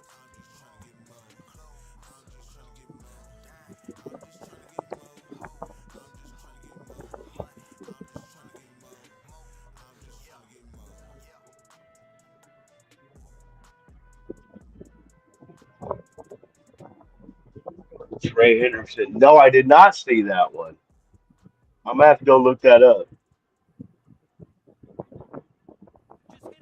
Thanks, Zach. I watch your show because it's good, man. Appreciate your show. But thank you. But yeah, that's a great show, man. If anybody out there still in the chat has not seen Tuesday NFL News podcast, you're missing out. The dude throws out so much information, so many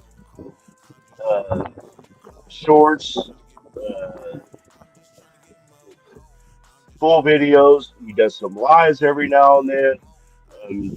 Great content, man. He's just a really, really cool dude. He's just as cool as he is in these chats. Same dude, Yeah. But I will watch that. Has anyone ever noticed when Brady's ear was wet?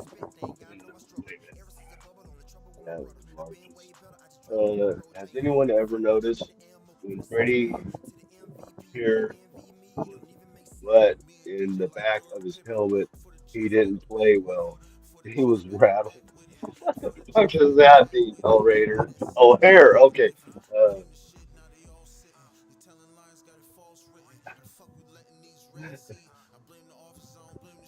oh, so you're saying once he started to work up a sweat, he sucked? That's a good one, Hellraider. Love you, brother.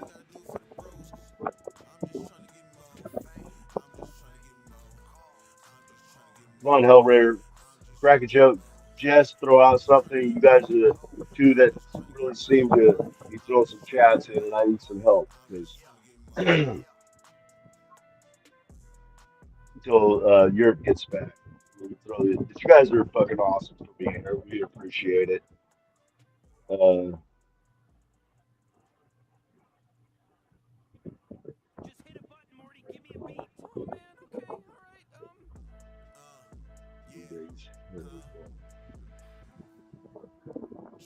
I mean, maybe the hair being wet in the back of his helmet was fucking up with his earbuds, getting the plays in.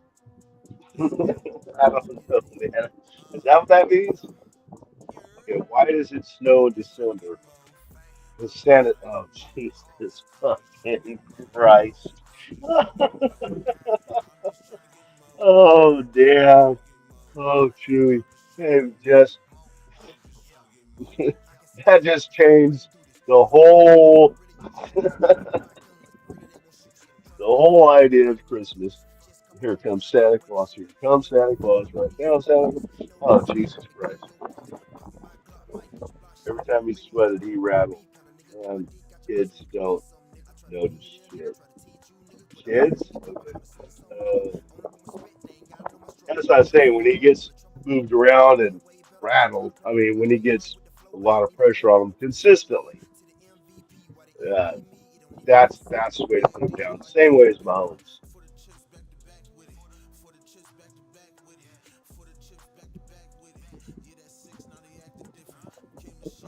McRaider joke. Dude is hilarious.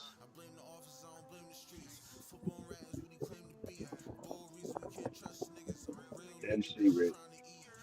There's Rosetown. Jesus, Rosetown, what have you been waiting for you? He had to step out for a minute. He's got business he's taking care of, but he'll be back. I'm back. My bad, y'all. Oh, he's back? Okay, I'm sorry. Shit, how long you been there, man? I can't see you in the chat at the same time, so. All right.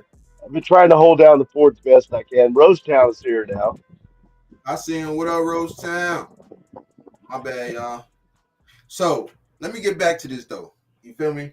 Chewy, bro, I agree. I be agreeing with a lot of shit you say, bro. And you ain't right. You ain't done you saying, bro.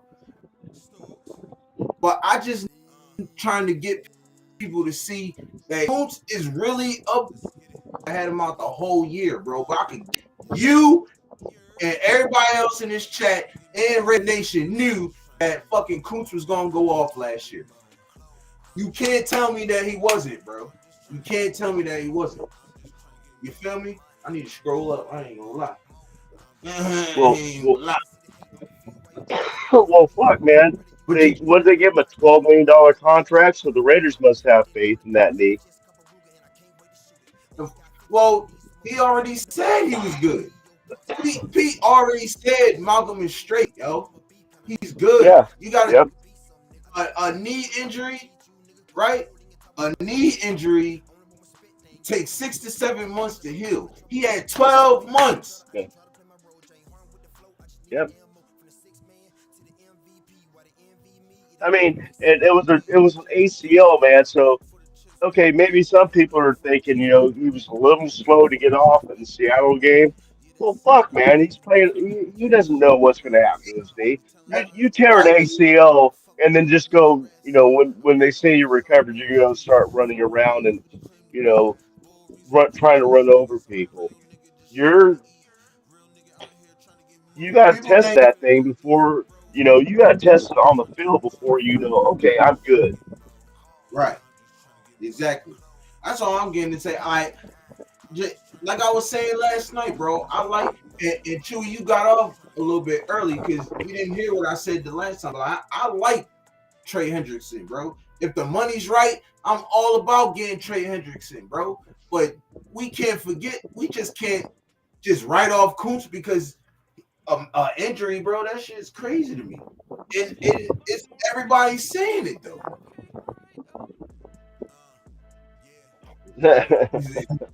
Yeah, you know it, bro. You know it. To be honest, I ain't smoking like almost a week. It's been a minute, cuz. Man, I feel for you, man. There's Frank again. What's up, nephew? I know I already said hey, nephew to you, but I'm gonna do it again. Love you, brother. But y'all know I love y'all, man, to the fullest, bro.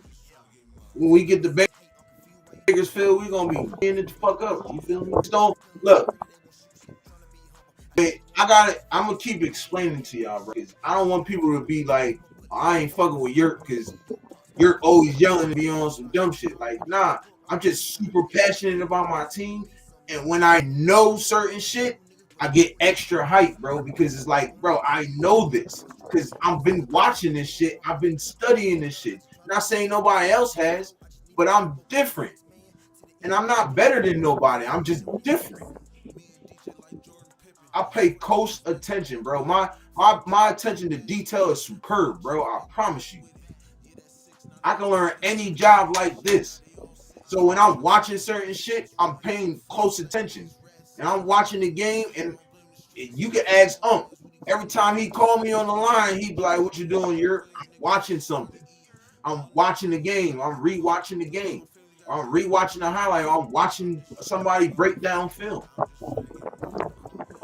See, you gotta chill, Rosetown. He said, why are you yelling at his shirt? All right, I will calm down, He's bro. passionate. I'm too high. Let me get He's this passionate. bro. Let me get this money. But I am passionate, though. You feel me? That don't mean I don't love y'all less. You feel me? No less, bro. I love everybody to death, bro. Oh, that You was. feel me? I almost. You know, I almost gave that chill to the wrong person. Who you give it to? Who's give it to? I wrote down. Fuck, I scratched it out. I wrote down Frank Weber. Sorry, Oh, Frank. shit. Sorry, nephew. I scratched it out though. It was the last thing I saw on there, and then shit. Okay, no, I fixed it. We're good. Hey, Frank said you're feeling the spirit. Hey, man, look, bro. It's just I got that autumn wind in me, bro. You feel me? Pause. Yeah, and Hellraider, we're not, we're not saying we're gonna get him, but we're just kind of right now throwing out, possibilities, and are we in the financial situation to be able to do it? Is it a plausible situation? So we're just throwing around shit about that. Are we getting them? Yeah, just like how everybody else is Hellraider. You know what I'm saying? Yeah, I know. I didn't want. Yeah, I've been screaming no on Trey Hendrickson for the longest. You know what I'm saying? But after listening to what East Coast was saying, it kind of brought me like, all right, maybe that could be impossible. Maybe he could come to us and just not want a lot of money. You know what I'm saying? So, and y'all want to know the crazy thing, right? I'm so loud right now, but my wife is dead sleep in the living room. Dead sleep. Frank, this was for you, man.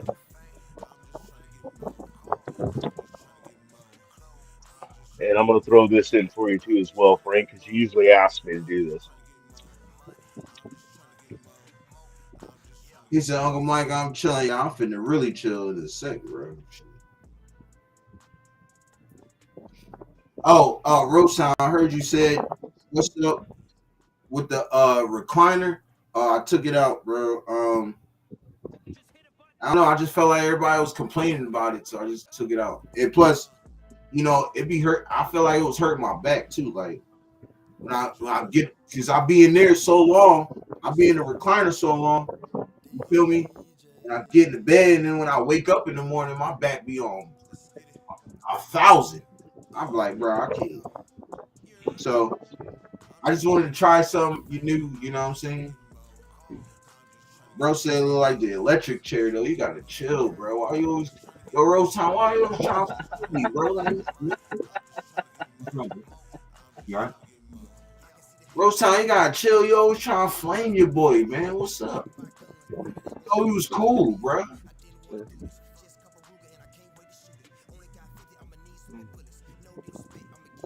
He said, I'm still up because of you guys. Hey, my bad, bro. I'm sorry, man. Y'all know how we do on the nights. It might be a 2-hour show, be a 3-hour show, maybe a, you know.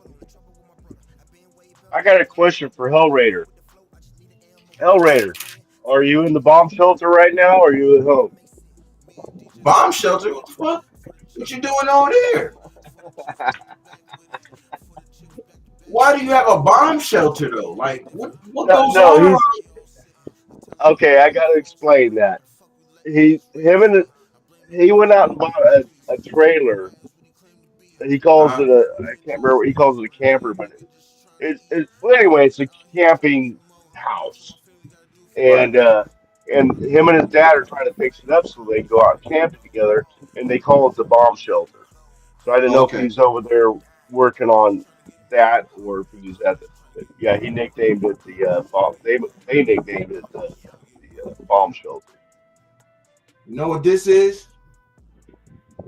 The Raider War Room here. Nah, we in Yerkstown though. Hell Raider, I don't have a shot. Take a hit. I don't have any hard alcohol here. He said bomb shelter, bro.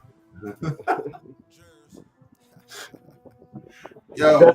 So he's at the bomb shelter. Okay. Oh, okay. I'm still trying to figure out why. Nah, I'm just joking. I know why.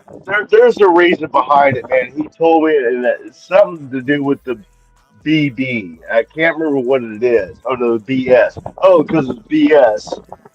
He said, talk about BS, and they said we got to come up with something, you know, with BS in it. So they came up with bomb shelter. That's what it was. Yo, Rose Town, you gotta chill, bro. That motherfucker said my chill. I'm fucking running out of space. I'm running out of space for real. He said that chair looking like someone about to get waterboarding on it. Yo, hey, Rose Town, bro. That's fucked up, cuz I thought we bros, man. Bros with the hoes, man.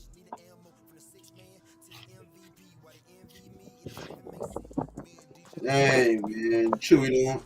I mean, Rotown don't love me no more, man. Rotown don't love me no more, man.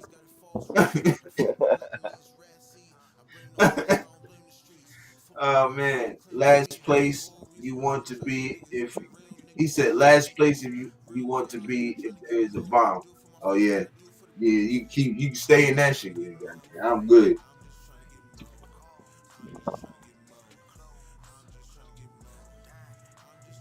Yo, I wonder how far. Yo, so y'all ask. Yo, let me know this, right? Now I need to know this from the chat, yo.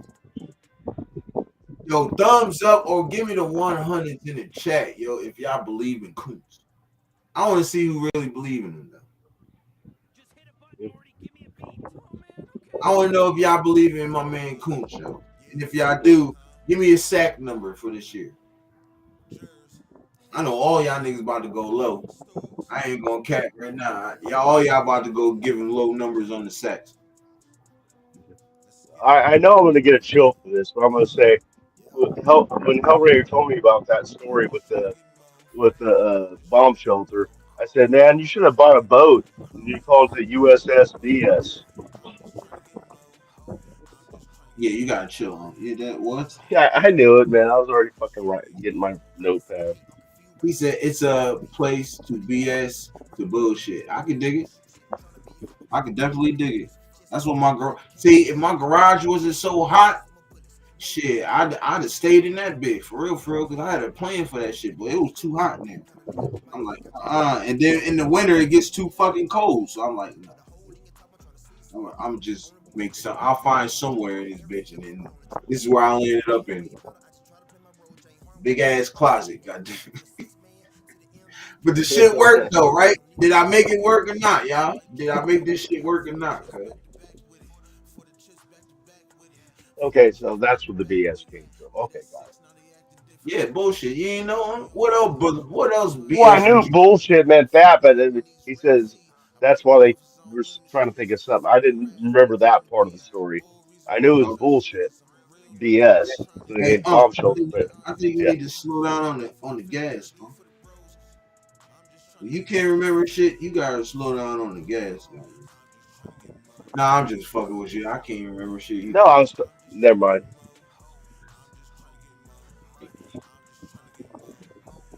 Thank you, Rose Town.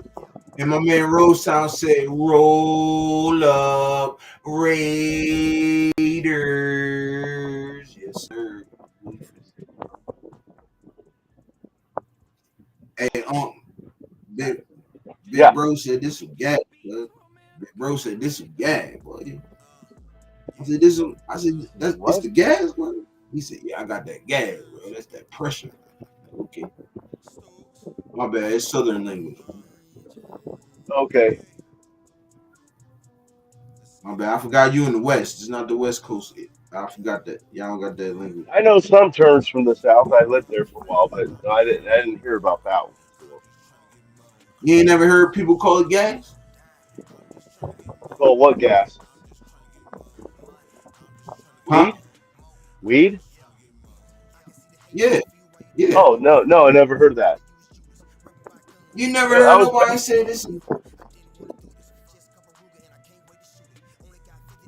Not that I can recall. Me too. That's why I had the what's in here, because I had a vision. You know what I'm saying? Now, if I had a different color one, then that'd be dope. But I am going to get a computer chair. This is just for now. You know what I'm saying? I'm going to give me a computer chair by sometime next month. And shout out to my man Rob, yo, because my man's about to bless me with something, bro. He about to bless me with something, and I really appreciate it. So shout out to Big Bro Rob, though, for real.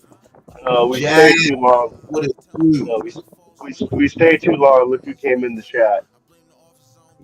You said what? Never mind. That's part of my humor that I'm trying to correct. How's it going, Jack? How you doing, brother?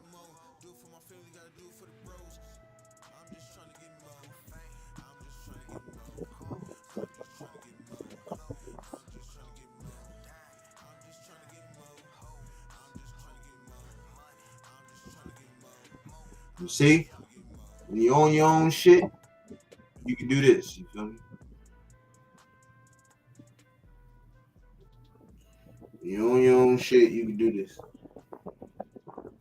You roll up in front of the camera and shit. All right, Hellraiser. He said, Hellraiser said, y'all got that gas after eating that waffle. Nah, bro. Nah, man. No. Real bombshell. Days for a music studio now. Yeah, Lincoln. That is cool. That is cool, Frank. Dang. Respect to my. Is that Cheeto Lonis? You talking about Cheeto? That's who he's talking about. Dang, shout out to Cheeto. Shout out my bro Cheeto on the big interview, bro. Word. That's big shit right there.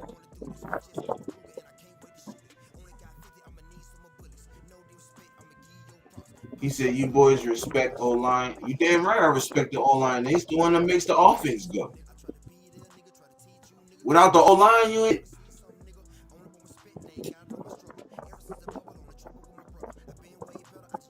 Cheers, my cheers. Cheers.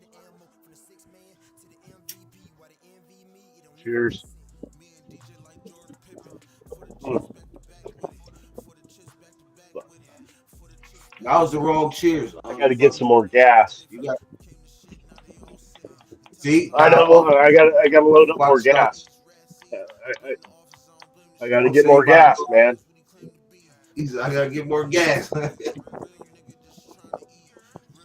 I'm You empty. got All right. I'm almost ready.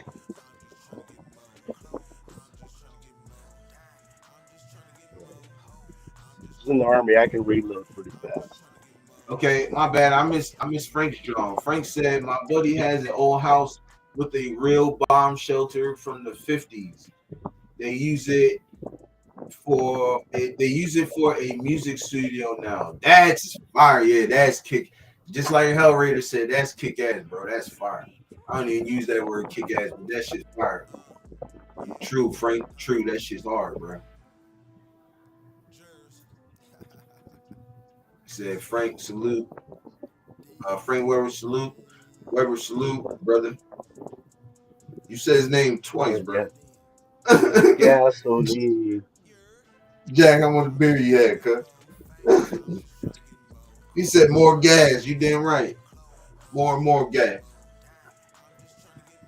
You just say I want all the gas. Yeah. He said more galina. More gasolina. Yo, you know that I got gasolina. Hey, you know I know my reggaeton. I fucks with the reggaeton real time. There we go. Gasolina. Then I got gasolina. I said gasolina. Yeah, I know my reggaeton, man. Know that.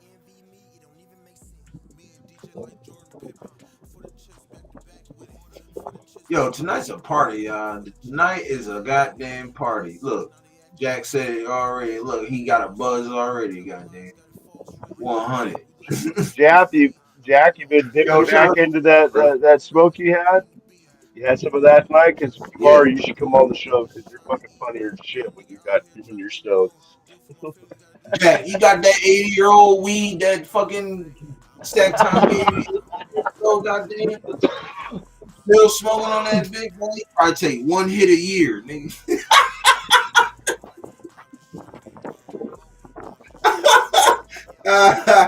Yo, you heard? Yeah.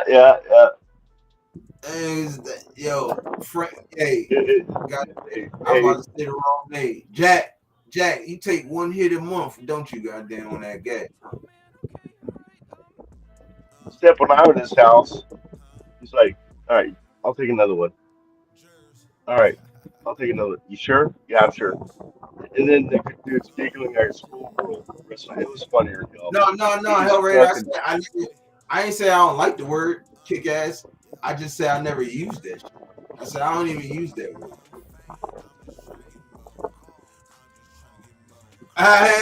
You feel me?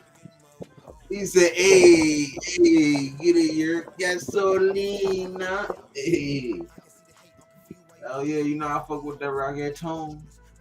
The reggaeton. Colombian gold from 1974.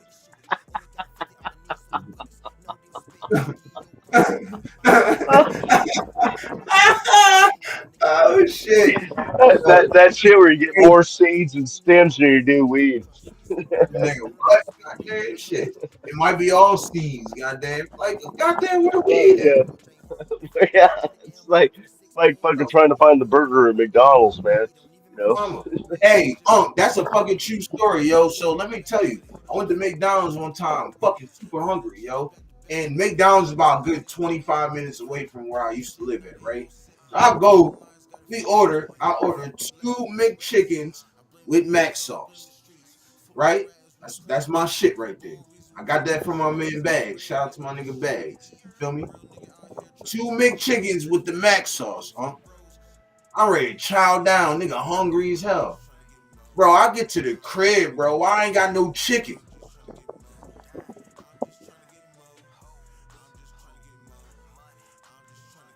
I ain't got no chicken on. I get all the way to the crib. I unwrap my shit, get ready to eat. I say, yo, this shit feel light as hell. she said, my wife was like, well, lift it up. So I opened the shit up. Ain't no chicken in it. None at all. None. Not both of them. I ordered about 2 of them. None of them had the chicken in it. I was so pissed. I called up that motherfucker cussing.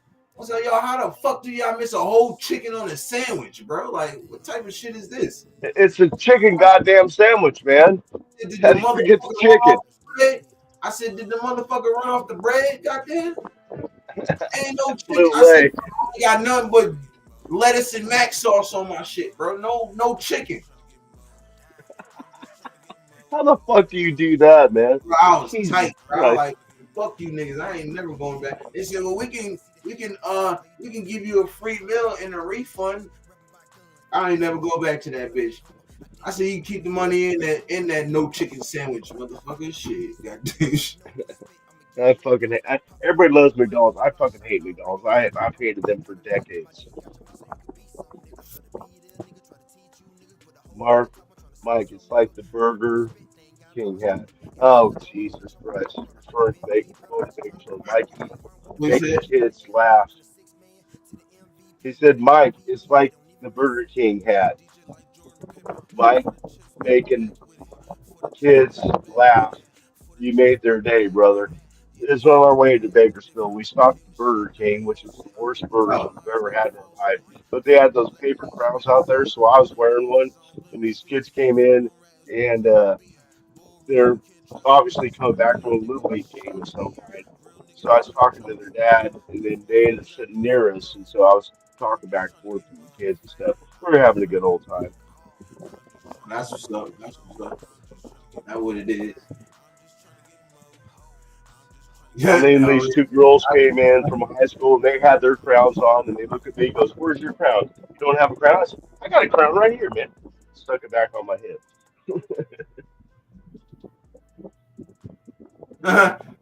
El Raider said, I just won the dance contest. He said, I'm so drunk, I walked across the dance floor to get another drink at this club. Take me drunk, I'm home. Motherfucker said, take me drunk, I'm home, cuz. I'm flipped. Take me drunk, I'm home. Oh, yo, El Raider, you gotta chill, bro. You get 3 of them, bro. Oh, damn. I don't think nobody. Wait, somebody got.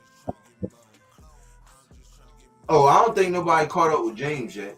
James beating everybody right now. He got about 9 chills, 10.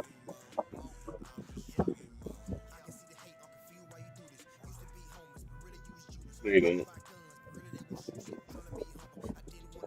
So Furpo, you gave Furpo 8 to begin with. See, that's crazy, Frank. That's crazy, bro. Niggas No, that was Furpo. That was Furpo. Niggas is Furpo. Niggas is making. You say what? Yeah, Furpo got the 8 chill. Sorry. Go ahead. Yeah. Niggas is missing patties. Niggas is missing whole chickens. Like, what are we doing here? What are we doing here? Chickens? How you miss 2? Now I can understand if you missed the 1 chicken on the sandwich, but you didn't put both chickens on the sandwich, nigga. Like, what type of shit is that? I can just imagine they can fuck up a triple cheeseburger. You looking for a triple cheese, all 3 patties, ain't nothing on there but cheese and sauce. Fuck type shit is that, bro? It's a new vegetarian menu.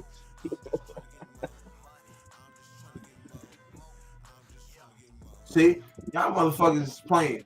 Y'all over here saying shit backwards, goddamn. What the fuck is this? He said, I am not as think as you stone I am. See, y'all gotta chill with that shit, goddamn.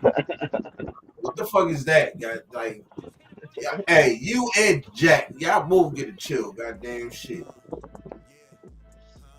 This motherfucker, not Jack. See, y'all be all fucked up. He said Gordon Ramsay. No, there ain't no Gordon Ramsay over there, nigga. More like just Hell Kitchen without Gordon. On me. Shit.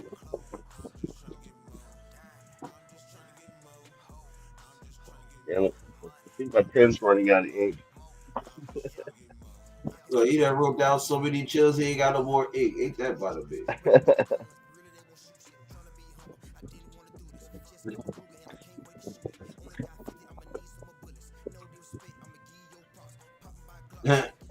How ready said, you know me. He said, you know I'm okay, Kenna. He said, you know me by now. Jack said, since Rosetown is in the building, should get an automatic chill. Funny as shit. Hey Jack. Now every time you come on here, bro, you be trying to put chills on people. They ain't even did nothing yet, bro. I done gave Rosetown his chills. If he get more, then he get more. But you can't be dictating who get chilled, bro. I'm King Chill over here. You hear me? I'm the one that gives them out. Chief, the tribal chief Chill over here. You hear me? Yeah, I'm a co-host, but I only get one a year. So, a co-guest, I should say. He said, dude, minimum wage is $20 an hour here in Cali. Damn. See, I need to move out there. Minimum wage No, is $20 an hour. Nigga. Shit. I could just the cost of living the cost of yeah, living here is triple what you guys are doing. Yeah, of course. But I come from where the it's fucking the cost of living is high as fuck too. New Jersey, the cost of living is super high. Right. It could be like right around where Cali is, but in New York, but yeah, that's why I came out here like, man, fuck that. Get good. Your pieces, Burger King, Crown. I'll pick him up one on the way to Bakersfield next week, but I guarantee he ain't gonna wear it. Who, me? Hey, you give me fucked up, I will. Shit. Okay. We'll put them like the kids in that. If I'm fucked up and we going to Burger King, I'm going to wear a crown. Well, and me and Uncle take pictures of king crowns. Yeah. Well, those little leaguers, they taught me, no, that's not cool that way. You got to wear it this way. They turn it upside down and wear it. I'm like, oh, yeah, look, you gotta this wear is like that a Roman. Now it's like a Roman helmet, man, with spikes coming you down. Gotta wear that bitch. You gotta wear that bitch like this. Wait, I got to split shoulder so I can see you. What? Say it again? You gotta wear that bitch like this. Hey, to the side, goddamn. I'm not that cool. You gotta wear the crown to the side like this. You feel me? How I'm coming through. I'm pointing Bakersfield like this, raided up. You heard me? If I come in like this, I'm gonna get my ass kicked.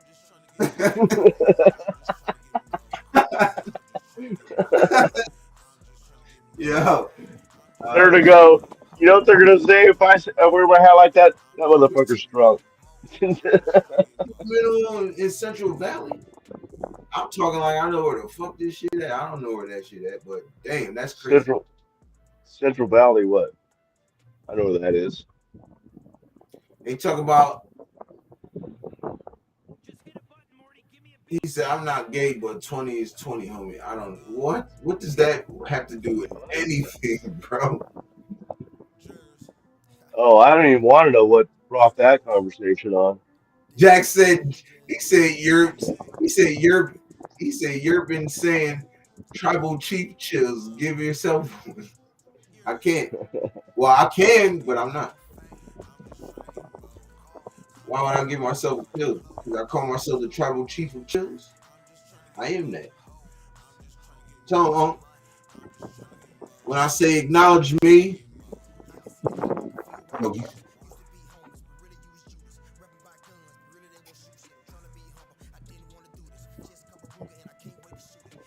Hey man, telling y'all, man, y'all go get that you got to chill merch, man. SweetCreations.shop. Go get it. It's up there, you hear me?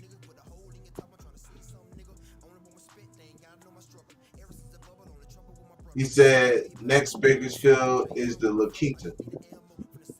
That's not where the Bakersfield is it? No, don't be giving out our fucking address and shit. Oh, he's No. talking about in next Bakersfield. That's where y'all staying at. Yeah, we all there. Yes. We all there. Yo, is it clean over there? I'm just fucking with you, Jack. Huh? What? No, is the rooms clean over there? Why she? I've stayed in La Quintas before, and they're nice. I mean, they're above Motel 6, but below, like, Best Westerns. I mean, they're not they're cheaper though. You can get a room there for like $50 a night. Is it nice area? But well, it's in Bakersfield. I don't know. It's right by all the other hotels. They're all in the same area. That's where because the La Quinta is right next door to the after party, and it's right. There's like 3 or 4 motels there, and they're all within walking distance of each other. So you can just walk over to the after party and then walk back. So you said the La Quinta is next to the after party? Yeah, but it's by all the hotels, motels that are there, or some of them that are right by the event. But the hotel, I cannot, Jack, if you can remember, I don't remember the name of the hotel where the after party was at. But it's right. I mean, it's like across 2 parking lots from the La Quinta, so you get fucked up and just walk back to your hotel room. Hey, Chewy, man, you gotta stay the night, man. Come on, man. You gotta rock with us, bro, to the next day, cuz. Fuck, we can fit you in. I got a room there, man. You can stay in my room if you want. I only got 1 bed. You can sleep on the couch or the floor or whatever. But yeah, you can crash out if you want. If you need a place to crash out, you can crash out in that room, man. Chewy, I ain't even gonna cap to you, bro. I would let you crash out, but the wifey gonna be there, and if I'm gonna be drunk, it's cheese. Right. That's why I threw it out, because I'm not gonna have a wife with me. There ain't no way in hell she's gonna go to a Raiders event, and she's happy when I go. I ain't lying, nigga get drunk, clap but, cheeks, nigga. How long for either? I just be 100.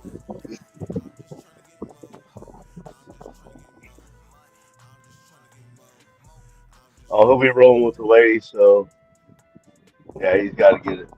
Yeah.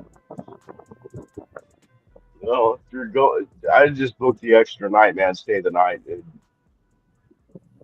Because Chewy or Jess, you're Fresno, right? I think Jess is Fresno. Oh, you hear what Frank said? Frank said I got a home at Sacramento. Yeah. He said I got a home in Sacramento. He said when I make the trip, I will hook up with you. You.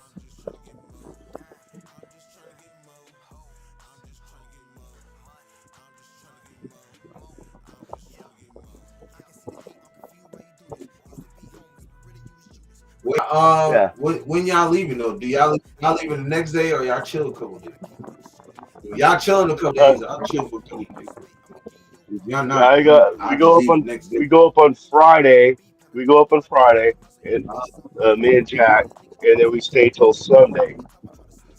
Because ain't nobody driving home Saturday after that event and the after party. And the after party. Right. She'll Rosetown said, motherfucker. So basically it's just the weekend. Cool. Yeah. That's bad. Yeah, we take a flight on Sunday.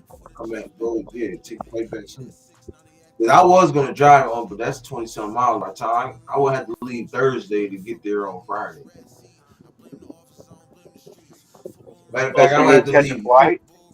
I would have to leave Wednesday to get there on Friday. You feel me? Then I would have to leave Saturday to get there on Monday. You feel me? If I was driving, it's like 20-something hour drive. So I'm just gonna fly. Yeah, because I thought so. Okay, yeah, I thought you and your wife and your youngest Oh, son were coming up. Or no, your brother-in-law. yeah, that's if he want to. That's if he want to go still. I don't know. I asked him. He said he was with it, but that's a long time from now. You feel me? So,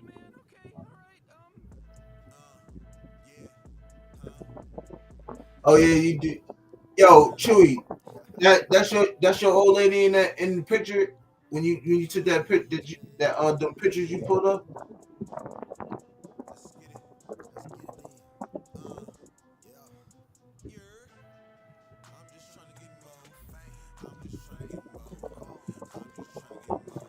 He said you can sleep next time. Why would I do that? My wife is coming. Are you crazy? You gotta chill. You definitely gotta chill. Jack. Okay. I think he was mentioning Chewy in that one. How about Jack? You was set? No, don't throw me in the mix. No, I ain't sleeping with nobody, man. I'll sleep in the goddamn bathtub. Cause I don't give a fuck if it's a king size bed, man. I ain't sleeping with another man in the bed. No fucking way. He said, "Watch out when Sacktown's king here."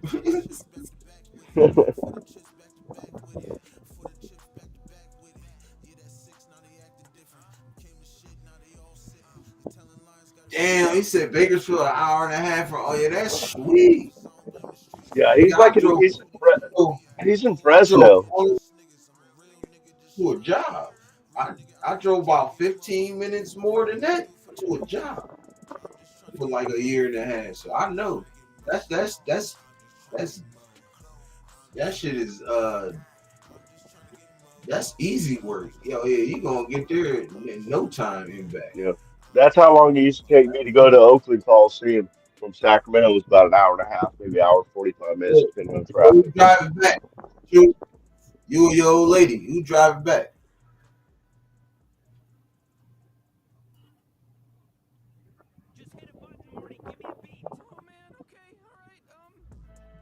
Oh yeah, you seen that last time, True. He said I'll be out there for the next one. He said this one landed the same weekend as my daughter's birthday. He said so it don't work out. It didn't work out. Yeah, you saying that last time. Please. Yeah, and last year's got moved back a week too, if I'm not mistaken. I mean, they put the date out and they had to change it. Oh. I'm drinking, so she's driving. There you go. You got a plan. She's drank. That's what I'm talking about, bro. We finna be turned, nigga. He said she got turned on with me in Vegas, though. Nice. Yeah, I saw the videos from that. Yeah, I can attest to that. Yeah, yeah, that joint was fire, bro. He was. Yeah, I know they were lit. He said, "Welcome to the red." He said, "What did he say?" He said, "I'm ready to go. welcome to the black hole. Hey, I'm ready to go." Shout out Chewy, man. That joint was hard. Yeah, I ain't gonna lie, nigga. I played that video about 10 times, nigga, just cause of that song, nigga. I was bumping to that, looking at your shit, bro. I'm like, yo, this nigga having a grand old time out there, man. Salute. Yes, sir. Okay. I'm laughing at Jack's comment. Yeah, he read my mind. Right here? That long one he wrote with all the people that are going to be there next year. Like, you know. And he left me out. He said, fuck Mike, who am I missing? I was not listening there. He had everybody to me. Yeah, I got it, Jack. Here you go. He said, who I'm missing? Me?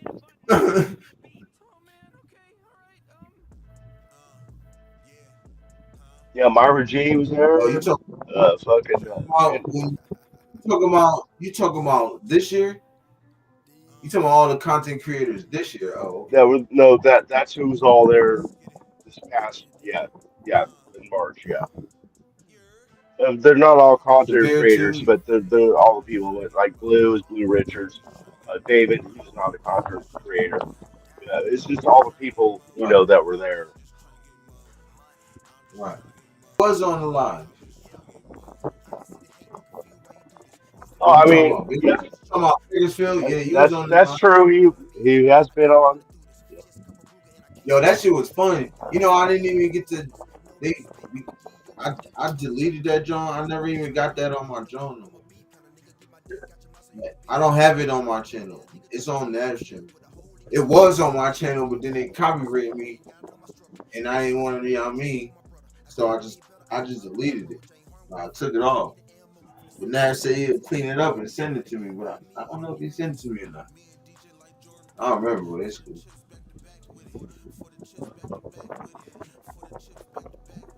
You said we stay together. I did listen. I know. You did sack town. I We stayed didn't. I didn't take no offense by Jack. I knew you left it off on purpose. I do to Nabman all the time. Same thing. I get it. No harm taken.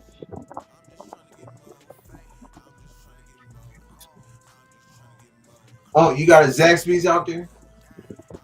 Do what? Zaxby's? No. Man, y'all know what y'all missing. I've had it before in the South, but we don't have them out here. Man, my shit is the what is it? The wings and things. You get about 5 pieces of wings. You either get traditional or boneless. I get the traditional, right? So you get. Oh, that's right. Zaxby's was the chicken place. Yeah. Yeah, that shit fire. That's My all daughter this. took me to a few places. But they don't sell nothing but chicken. They got quesadilla, chicken quesadillas and nothing like that's crazy work. She took me there, and she took me to Whataburger. And she wanted me to go to those two places. I just got it mixed up. Jack said, for the nation that doesn't know, Jack Town is my absolute brother. Yes, sir. Yes, sir. Salute, Jack. Salute, bro. Matter of fact, Jack, get up on here, bro. Yeah, but I was going to say the same thing. What the fuck, man? You've been invited like 3 times. Does he have the message? Is it posted somewhere? I can't see. I can only see the current chats. I'm about to post it. Is it? I'm posting it now. All right, let's see.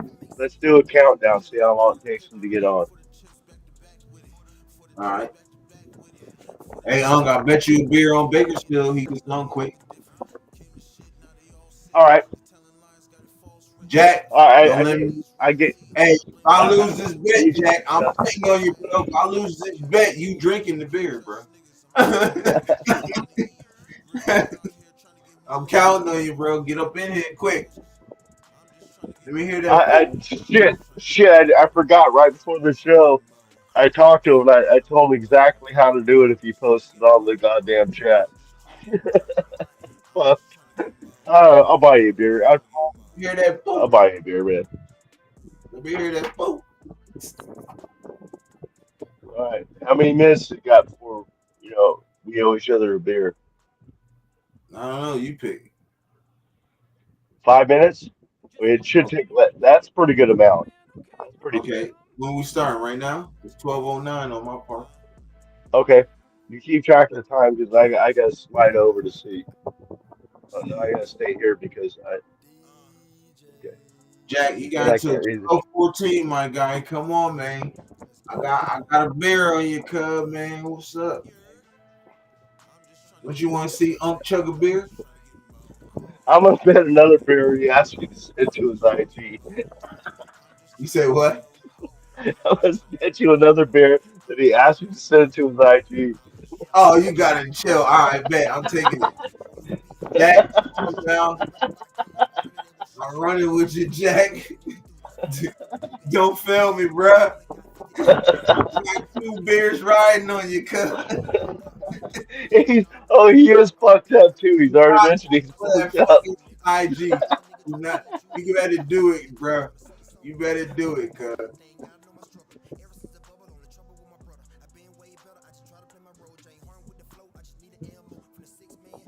Oh, Hellraider has one by his house. Yeah, he lives in Virginia. So Tab versus Big. I won.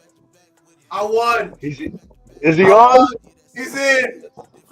Son of a bitch. He's in. Yo, I don't see it. God damn it. Oh, did you guys make a bet? Yes, sir. I bet him twice. I believe. I owe him 2 beers. You got to drink 2 beers? No, I Jack, owe him 2 beers. Jack, when I see you Nice. in Bakersfield, I'm gonna hug you. All right, You dude. owe me Then 2 beers. those 2 beers, you're going to give me one of those beers. Hey, we gonna toast them motherfuckers and drink them, bro. I got you. Hell yeah. I'll tell- We need a picture. We need a picture I'll of tell that. you You know, what, Mike buying those 2 beers, and then we're drinking one each. No, I'm gonna up my bet. Even though I lost, I'm gonna buy you two a pitcher. You have to decide on what beer you can both drink. I'll buy a pitcher for both of you. How about that? All right, that's a good one. That's fast. And what Jack said too, we taking pictures because I will have my camera. We taking pictures of you buying a beer and me and bro sitting here drinking. And I'll have a Nice. sad look on my face. I'm going. I got to ask you guys. I'm ready for that. It's like I'm ready for that bet that I had with 805 too. So Raider Nation's like I'm afraid to hit buttons because this is a new format for me. Yeah. So what do you think about JJP is getting 1 carry, just 1 carry next year? I got the Bakersfield event. I got 2 pitchers of beer like with 805 on that one. Do you think I win or do I lose? Right. So how do I read the chat? So with this format, I'm afraid to hit buttons. I'm like on Mike's phone right now. Go. No, you're not. You're on your phone. You know what? You've been saying. No, but I'm afraid to hit buttons because I don't know what the buttons are. Don't hit it. Don't hit any buttons. Okay. Do you see in the lower half of the screen where it's blue, and you're probably in the very bottom? Blank screen there now because you're on stage. Just put your 2 thumbs in the middle of that, and then you can stretch it, and then you can move the screen down and go over and see the chat, but then you won't be able to see us. So I hit that button on the bottom. It says extra camera. No, I did not say hit a button. Oh. I said see that whole blue area at the bottom. It's like a third of the screen to you. Okay, just put your thumbs in the middle of that area, and then just scroll out like that, and then that'll enlarge the screen, and then you can move your screen around to where the chat is. I found the chat. Hey, Weber, Hell Raider. Good to see you, brothers. Like, I do love, a monster. Yeah, well, you create a monster. Wait a minute, Mike. Who went on a show before you? Me. But I love the fact that you do this stuff all the time. Oh, dude, I used to go on OG and Captain Jack like 6 or 7 years ago. But I love the fact that you do this every week now. Hey, chat. Here's the thing about my boy Mike. I have to say we want to talk, have a conversation. I need to text him because, man, he does so many shows now. If I call him, it kind of fucks up the phone. So then I feel bad. Off the chat. It cuts me off the chat. Or off the stage. I got to hit you up on a chat. Hey, so I'm proud of you on that, bro. Hold on, Jack. I think we should tell Jack. What? I think we should tell Jack. What you Oh saying yeah, earlier? yeah, because yeah, you already mentioned earlier. No, fuck him. He wasn't here earlier. You're late. You don't get the news. Nah. So Jack, Go ahead, man. how do Go ahead. you feel? What happened? How Go do ahead. you feel? How do you feel about a Europe and Cheetah Linus collab show? I like it, dude. I like it. Like that? Dude, I absolutely like it.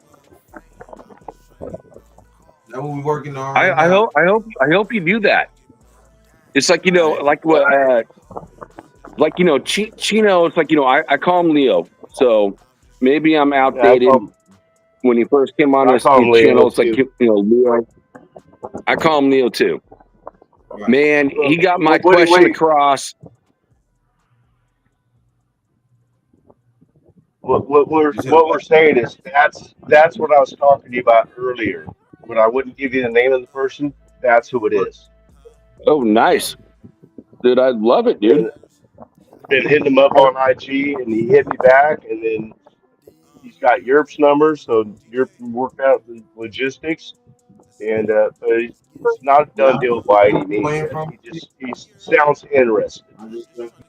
Well, you know what? That's what I love about, like, you know, what you're doing now, Mike. You know, I will say I'm so proud of you, dude. You're doing the stuff that I did a long time ago. So it's like, you know, Farrell. I hooked up Farrell with Raider Ray. And then, you know, I felt they're a good pairing. And then, you know, later on, you know, no help from me. It's not about it. It's not about any of that. It's just about It's just seeing if he connections, wants to- right? It's Well, like good it's- people it's- that can connect on a never show. mind. Go ahead, Unc, say what you had to say. Hold on, Jack. I'm just saying. All I'm doing was all I did was send him an IG message. I'm not considering it me hooking up anybody and making a collaboration. It's just don't. I mean, if he didn't know who Europe was, you know, I know who that dude is. Right? It's like, you know, But, you want to pair just- pair guys that are like you can make a good show I'm not together. trying. I'm just trying to bring on a guest. That's all I'm trying to do. Bring on a guest. You know, for the show. But But not it's trying to okay. set up. I know what you say, but it's okay. Like people want to see two good content creators collab also. You feel me? But it's okay. Yeah. Yeah, if it's like if it's good collaboration, it's like it's a good thing. You know, you put You're right. I'm just trying to stay modest. Say, hey, I'm just a small. Nah, I part of this, understand. But it's cool, It's cool because I understand.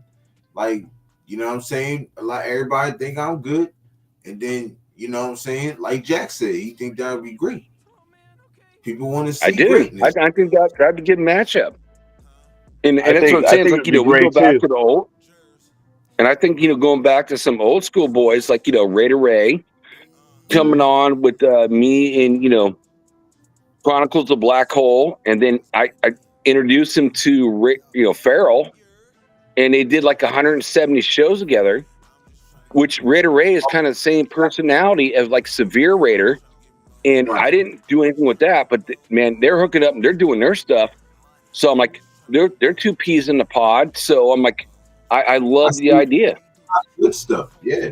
Yo, let me say this though. Hold on. This motherfucker, he want to see some shit that go down. Rose Town trying to start some shit. He said he want to see me and Wi-Fi Willie collab.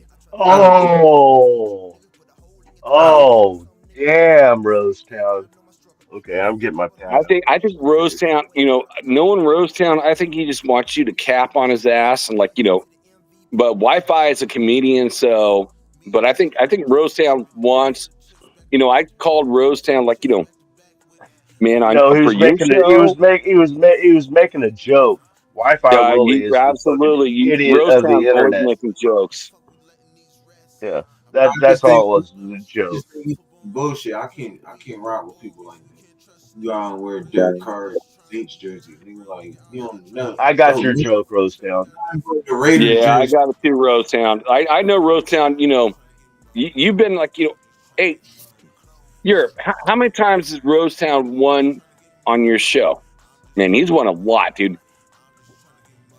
I think Rose Town won one, right? One night. Just one?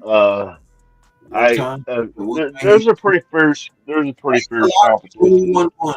I think Nav was the first one to win the chill night. I think Rose Town won it. Then it was Hell Raider. Then you beat Hell Raider's record, and I don't know. From there, I've just been giving. Dude, hey, can you guys see this? This is my chill notes. I mean, it's looking. You got to put in the camera angle. Huh? You got to put it in the camera. I got to move the thing over. Move the camera. Okay. Just put it in front. Just put it in front. Well, I couldn't see where I was pointing it. Put it right in front of your face. Well, okay. It's like pages. Okay. Yeah, pages. Another page. I mean, this is the latest page. I know you can't see the writing and stuff, but is that so 3 pages? I got 3 pages. No, we can't. I know you can't see, but I got 3 pages. I got 3 pages of chills, and I wrote multiple on each page, multiple nights on each page. So he's got a lot, but.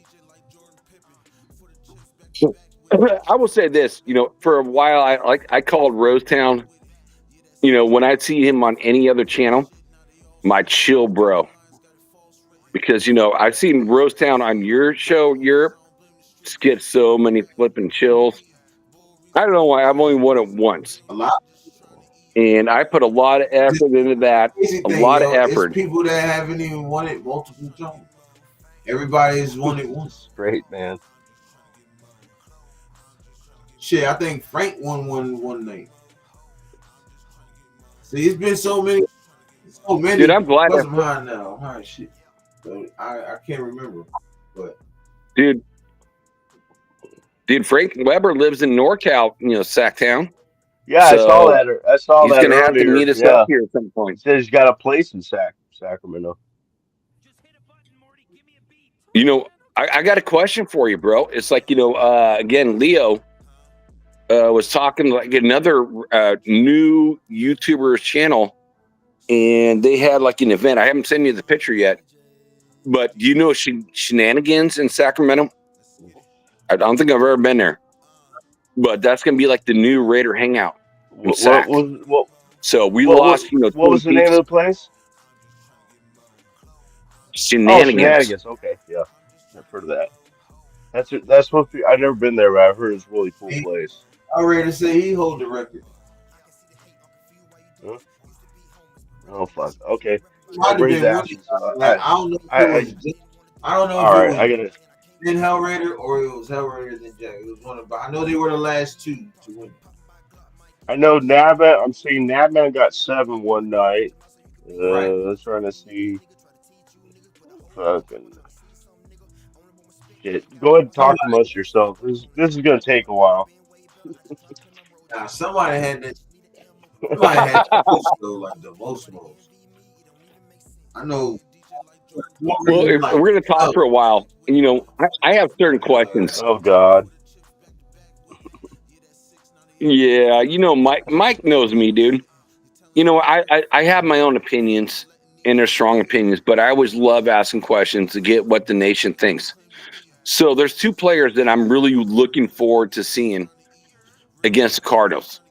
Number 1, Lockie Tassi. Well, I can't even say number 1, tied for number 1. I want to see Lockie Tassi get a lot of play. Man, I don't know about you guys. If you watch this tape, just dominating. And number 2, again, I've looked up the stats. Our secondary. I'm talking our linebackers. I'm talking our cornerbacks. I'm talking our safeties. No one had, like last year, a PFF grade of like over 65. We were stout against the run. We smoked the Niners. We smoked Seattle. We did great against the run, but we're not good against the pass. And then, of course, we gave up Bennett, you know, and we got Booker. Wait. Let me finish. Let me finish. So we gave up. We gave up Bennett, who was last year, in my mind, was our number one cornerback.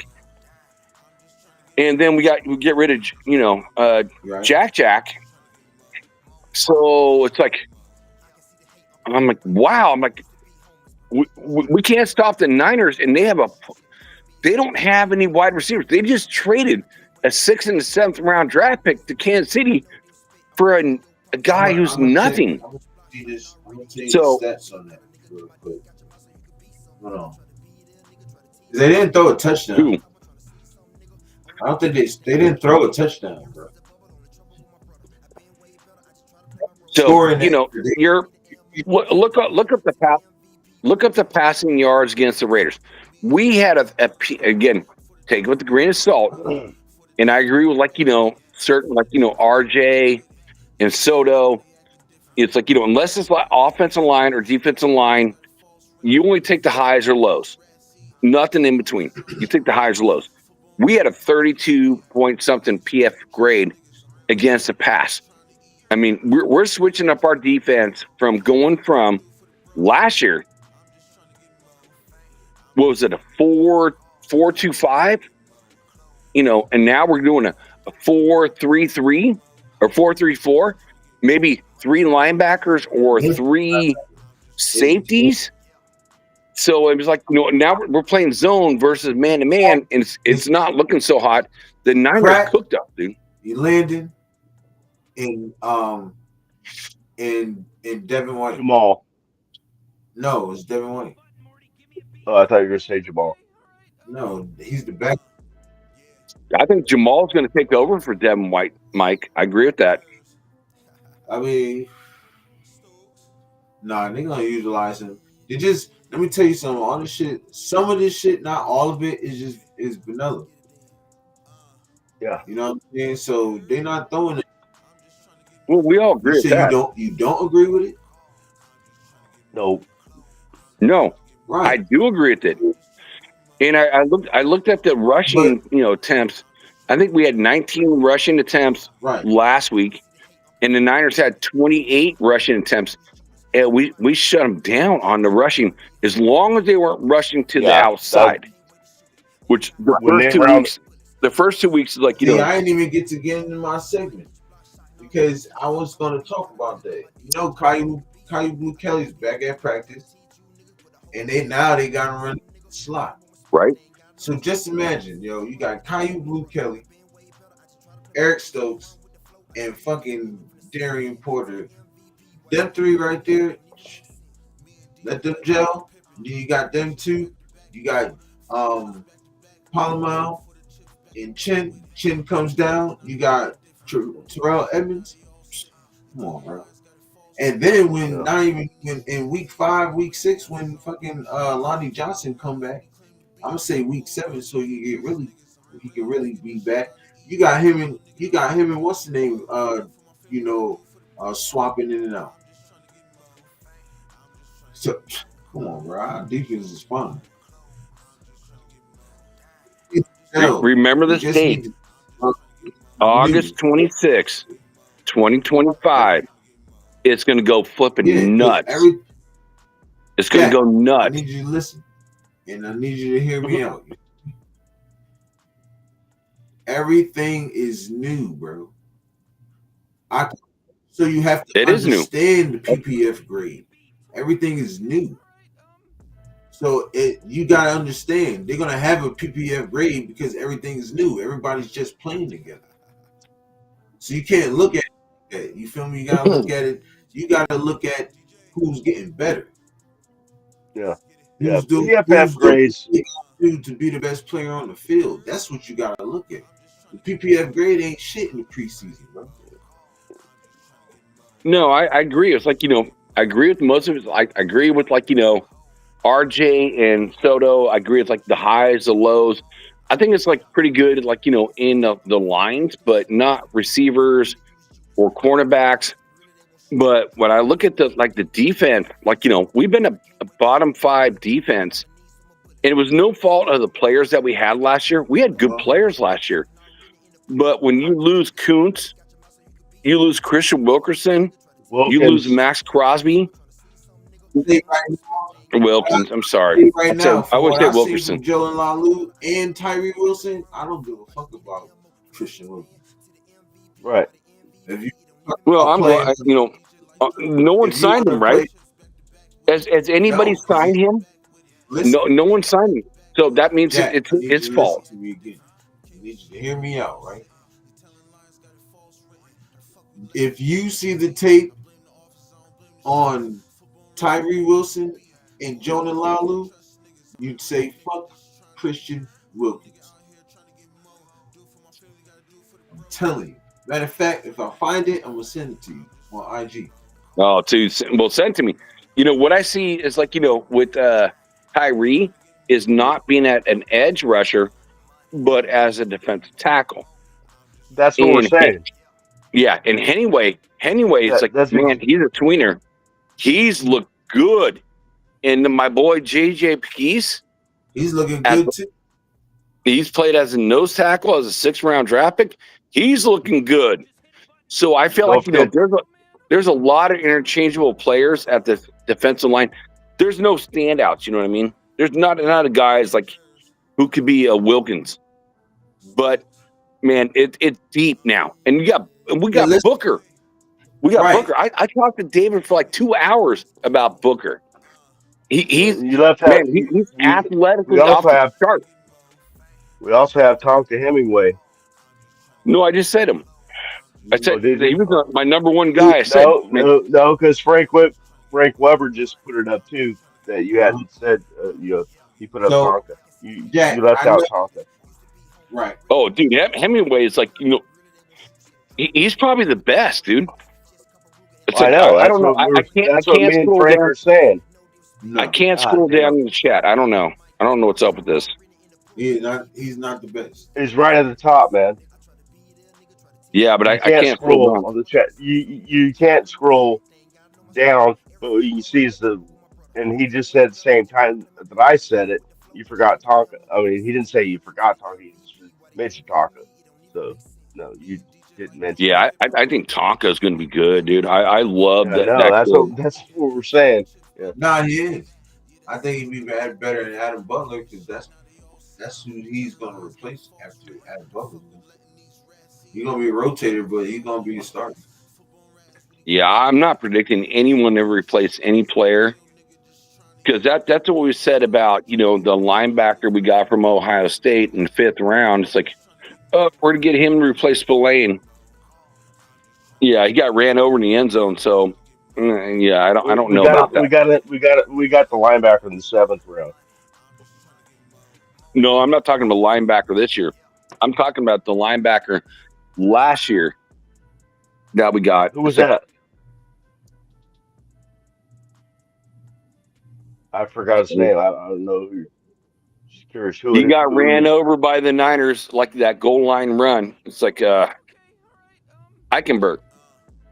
Right. Oh, Eichenberg. Oh, okay, I got you. I like Eichenberg. I like Cody Lindenberg out there be hitting too. Lindenberg. All I saw from Lindenberg is he's 55 on the team. All I saw him was on field goals. That's all I saw, Matt. It's field goals. Nah, he played when Killer Cam was playing. Yeah, I think he will definitely make. Who else? We cut him, put him on the practice squad.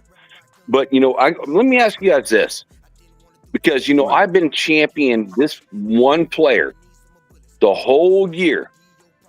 I mean, he's one of my favorite players on the entire team. Is Amari Gainer. I really like Amari Gainer. He got no run. He got 4 plays in the first game, and I don't even know how. I watched the game twice, and I don't even think I saw him in the second game against the Niners. But he's the best coverage linebacker. We got a bunch of run stuffers, but we don't have a bunch of pass stuffers. You're not better than Jamal Adams in coverage. Yeah, Jamal Adams can cover. I think he's The the guy's best. the guy's a linebacker. safety, man. For Right. Christ's sake. He's the best coverage in that group. So we do have a coverage linebacker. And Pratt too. Don't even forget about Jermaine Pratt. Yeah. Pratt can cover line. He can cover as well.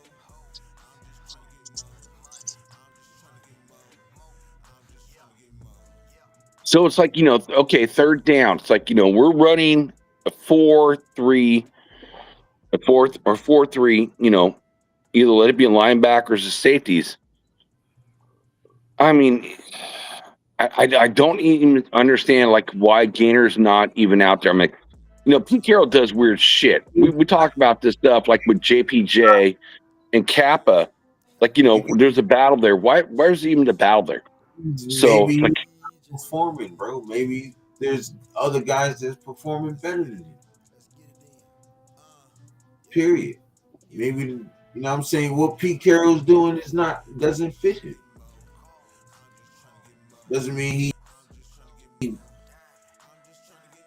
a bad player, but certain players ain't fit. Look at AOC. We all know he don't fucking fit in this offense. Right? But he's been here the longest, so we need him. You know what I'm saying? Well, we all know what AFC 12 does. It's like, his ceiling's 19 points a game. His floor is about 19 points a game. He's not going to get any better. He's not going to get any worse. He throws picks. I just don't know what's going on with him. He's not playing like he did last year. Well, his rookie year. I mean, that's the reason why we're talking about Cam. It's like we want Cam to be better. And, that's like the rumor right now, Richardson from the Colts. Oh, of course, we're involved because we have a lot of salary cap, so we're involved in every rumor. So right. Richardson straight up for AOC. One guy that ain't gonna happen. You're not gonna trade a 4th round draft pick quarterback for a first round quarterback straight up. No, Cleveland wouldn't pull off that fucking stupid ass move. What are you talking about? He was saying Richardson. No. Jack said a straight up trade Richardson for AOC. I said there's no way in hell they're going to trade a 4th round draft pick for first round draft pick straight up. There's no way. And I agree with that, Mike, because but that's something I read, like a Raiders beat writers thing. Hey, there's a lot of people. Do you think it could happen? If they think AOC fits their system, all right. So if Shane Steichen think that AOC can fit his system way better than what's the name, he's gonna make that trade. You might have to sprinkle in something on it, but they'll make that trade. Well, at least they make the trade and he becomes our second string quarterback. He can't get injured on the bench because that's what he does. Who? Richardson. Well, I mean, their line ain't that great anyways. Not last year. Oh. But, yeah, he got a lot to learn, though. That's why I think it makes sense if we sit him behind Genty, but they saying it's no, So I'm going to ask you this to you guys, I'm just curious. So, we're all one-on-one right now. What is your biggest concern going into the season with what's going on with the Raiders? And for me, it's an easy one.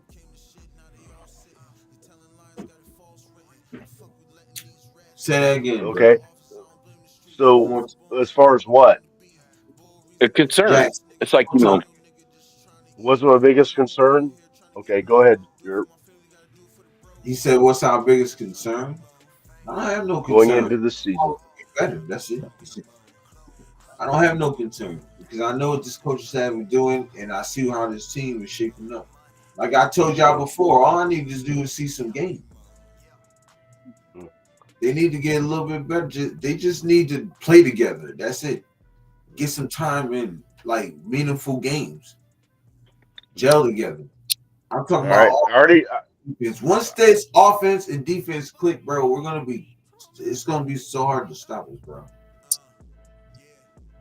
Once Jimmy be able to connect with Dante like on a consistent basis on the deep ball, we're gonna be fine, bro. We already know how he is with Trey Tucker and them. You feel me? Michael Mayer and Brock Bowers. We already know how he gonna be with them. We even know how we gonna do with him in the pass game. And I'm hearing that Zamir White is ahead of fucking Raheem Mustard for the second string. See, I was trying to do all this shit in the segment earlier, but shit went left. So I was like, fuck it. Good thing he went left. Like I got a little bit out, but shit. I'm glad we getting back to that ball of bubblegum. Yeah, ruling the shit. Well, Europe. I'm going to disagree a little bit. Like, my biggest concern right now, after we gave Colton Miller his contract extension, Jacoby Myers has no money left on the field. So, I mean, man, Jacoby's our best. No guaranteed money. You're concerned? No guaranteed money. No guaranteed money. And he got over 1,000 yards. And I wait, guys. I looked up the stats between him and that Broncos wide receiver got like $22, $23 million. And their stats were like pretty darn similar. Yeah. I mean, granted, they didn't have a Brock Bowers on the team. Jack, I need to listen. But their stats were like a number one wide receiver, which he's not a number one. Jack. They were very similar. So I want the Raiders to give a contract to Jacoby Myers. Jack, I need you to listen to me again. You gotta hear me out. Just answer this one question for me. Okay. No question. I don't want anything else. Just a yes or no. Didn't Cole Miller get paid? Who? Cole Miller. Didn't he get paid? Yep. So why are we panicking?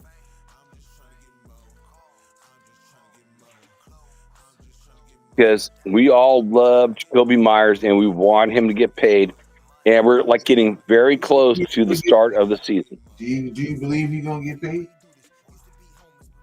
I hope so, dude. No, it's a please. No, yes or no question. Do you believe he's gonna get paid? If I had to put my money on one way or the other, 55 to 45, I would say yes. And I don't want to trade to the Commanders and have to pay another $13 million more, to get, McLaurin. I don't want him. I want Jacoby. I want Jacoby Myers. Yeah, you should be you should tune into my show early. Yeah, the early locker room show. You need to watch that. Hey, Jack, because he told you. Well, go ahead. You want to tell me? I can say something. I can just say something real fast. Jack, you should have been a politician. Jack, you should have been a politician. I swear to God, the way you answer questions, man. I should not be a politician. I'm just he's gonna get paid. Everybody went in an uproar. Oh, we're gonna lose Colton. We got him paid. It's the same thing, bro. Same thing. You don't see the patterns. Y'all don't be see. This is what I'm saying, bro. Y'all don't be watching, yo. Y'all gotta pay attention. Y'all gotta look for the patterns. See what Spytek doing. I've been doing that since he got hired. This is why I'm not panicking. This is why I don't even care about Jacoby Myers getting paid because I know he is. And I haven't even heard nothing about him getting traded to Washington. I haven't even seen none of that. Yeah. Well, yeah, I saw that on Mitchell Rich's show. It's like I don't want that. Well, yeah. I do understand Jack's approach in a way. He asked, "What is your concern?" And his opinion was that was a concern to him. So, it's his opinion that whether it's right or wrong, I mean, we don't know yet. But yeah, he's probably going to get signed. But it's a concern for him, right? Am I right, Jack? I mean, is that what you're saying? That's Right. what your concern is? See, Absolutely. My number one Rose concern. Town said Kobe will be taken care of. Yeah. CP and Spartek letting Yeah. him go. Your concern is Yeah, going to you get know, taken I care think of just within a few weeks, probably, if not by mid season, by Thanksgiving at least, it'll be taken care of. Or excuse me, not Thanksgiving, but Halloween. business before pleasure. I'm talking about, yo. They stay on their shit, bro. They gonna sign him. They not moving on out. This is not the last. Y'all gotta remind yourself. This is not the last regime where the fucking fans dictated shit. These motherfuckers is moving on their time. They ain't moving on our time. Everybody kept uproaring about this is what I'm saying. Everybody kept uproaring about Cole Miller. He got signed. Now they doing the same thing, but they evaluating shit, bro. It's 50 million cuts. You think they're trying to worry about getting 53 million or 53 best men on this roster. And probably the rest of the cuts that they have, they're gonna probably fucking get money for that shit. Respond. So, or they rise up and maybe they can pay, and then probably they'll pay him more. You know, when we cut, my biggest they need a good field move. Okay, never mind. You said what? I was going to say my biggest concern. It kind of like flows in the same. Well, it's not the same thing, but it's the same idea as Jack's. Of not even that, but anyway, is the O line. I'm concerned about it? Yes, of course I'm concerned about it. That's my biggest concern. But I think that'll work out. But right now it's a Right. concern of mine.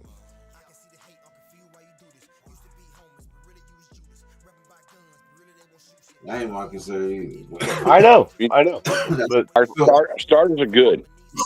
When we go to the second string, then that's a whole different story. Whoa. But I do feel like you know, if you're gonna like, you know, remove one piece to move another piece, if someone gets hurt, then I think it's okay. But when you replace the whole offensive line, the starters to the second defensive line, we're not going to do that. That's a different story. I mean, that's not even a fucking possibility. All I'm saying is, I think the O line will be good, but it is a concern of mine now because I haven't seen it in real game action yet. You know, I was very impressed with the 49. I was not impressed with the Seattle game, and then I was impressed at the San Francisco game. That's two games. One I'm impressed, one I'm not. So I do see him moving in the right direction. At least it's not the other way around. They're moving in the right direction. Right. So, but it is a concern of mine. So to answer your question, Jack, yeah, that is probably going to be my biggest concern for now. I think it'll be straight. Yeah. I think the biggest concern for me is like, you know, pass coverage. For me, I thought you said it was fucking. No, now you got two biggest concerns. No. You said you said it was signing Jacoby. Jacoby Myers is like the number one player I'm concerned with, but as a group, it would be. See, you should be a politician. So no, I'm not a politician. Oh man, Jacoby Myers needs a contract. You look at it, you know, McLaurin is like, you know what, he's what, 30 years old. He's going to be 31 years old. And he wants DK Metcalf, like, you know, type money. I mean, what are the Raiders trying to offer, you know? Number one on their team, the number one receiver on their team. Not Debo. Don't think Debo the number one receiver. I'm not saying Debo, dude. Fucking Debo's, to my mind, as a Niner fan, or like an anti-Niner. It's sweat. No, that was just fucking the beers talking. As an anti-Niner fan, F Debo. Debo's horrible, dude. Sorry, Jack. Oh man, we got to cut and paste that one somewhere. Yeah, Jack is saying, You not as a 49er fan, Jack. Jack. You need to be.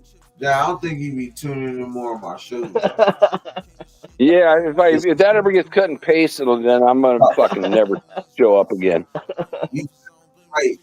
You definitely right. I have a shirt. I have a shirt that I wore like on the Wild West show last week before the Niner game.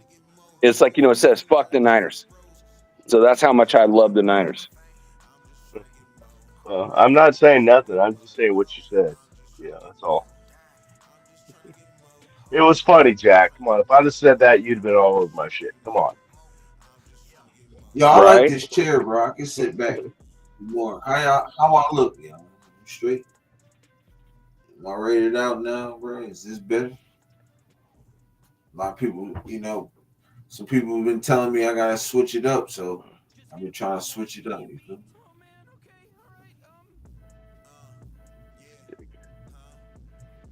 Got the bright lights. How I look now? I look a little better, Jack. I look like I'm in 4K, cuz. It's like, no. So what do you guys think about, what's it going to take to sign Jacoby Myers? I look at, the Denver Broncos wide receiver. Oh my God, what's up? God, I fucking hate the Broncos so much. I don't pay attention, even on my own show. Courtland Sutton. Like, that's where I see him. It's like, Courtland Sutton is like, a number 2. He's not a number 1. We both know that. We all know that. But I see like the same type of money. Give him $1 more. Give him $1 more. What you brought Sutton up? What is his current contract? So we know.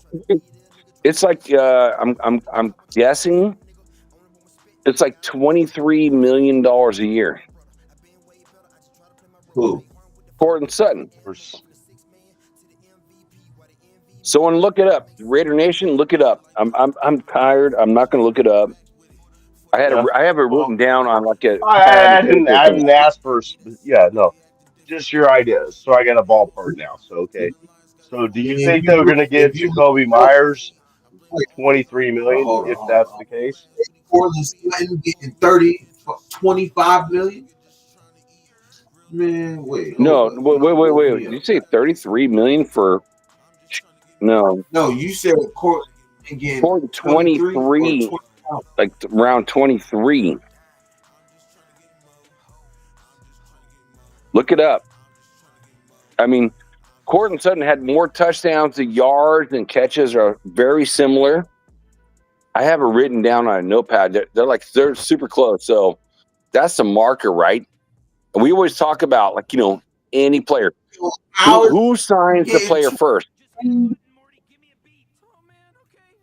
He getting 23. 4 year, 92. We can give him that. We can give him about 25. So you saw it. 4 years, yeah. We give Jacoby 4 years, probably like 95. We'll give him 25. 95, 25. Tell me that ain't good, bro. I think everyone's going to match it. Pete Carroll. Hey, no, just Jack, you gotta start answering the question. Yes or no, bro? Is it good? Wouldn't that be good though for him? 95, 25? So 25 guaranteed? He would definitely take that. If Sutton is getting 92, 23, 95, 25 should be good. He should say yes. Shoot. 4 years. Yeah, after the first year, the guaranteed money's gone. Yeah. Oh, he didn't even answer it. Hold on, I'm about to do Jacoby real quick.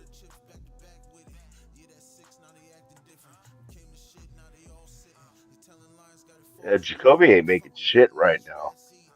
I don't know what it is, but I know it's nothing.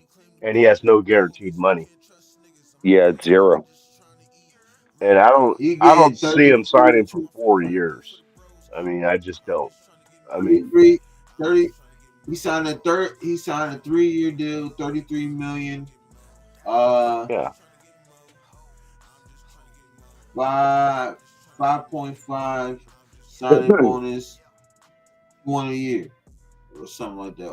And then it's like 21 million. It Yeah. says. So it's about 11 million a year then, something like that. Yeah. Okay. Yeah.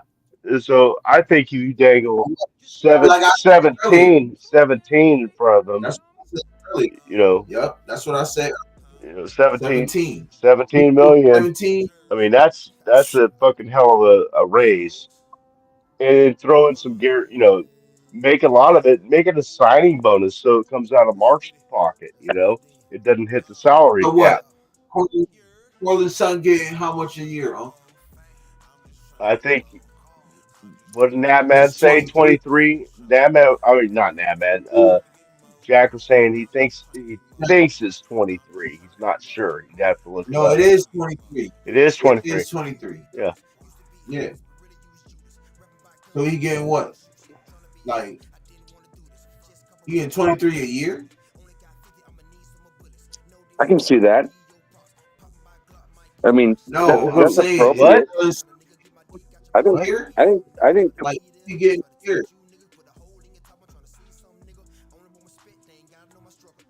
I mean, you're not getting starter, guys like Jamar Chase, T. Higgins, like that type of money. Like you're getting like you're a B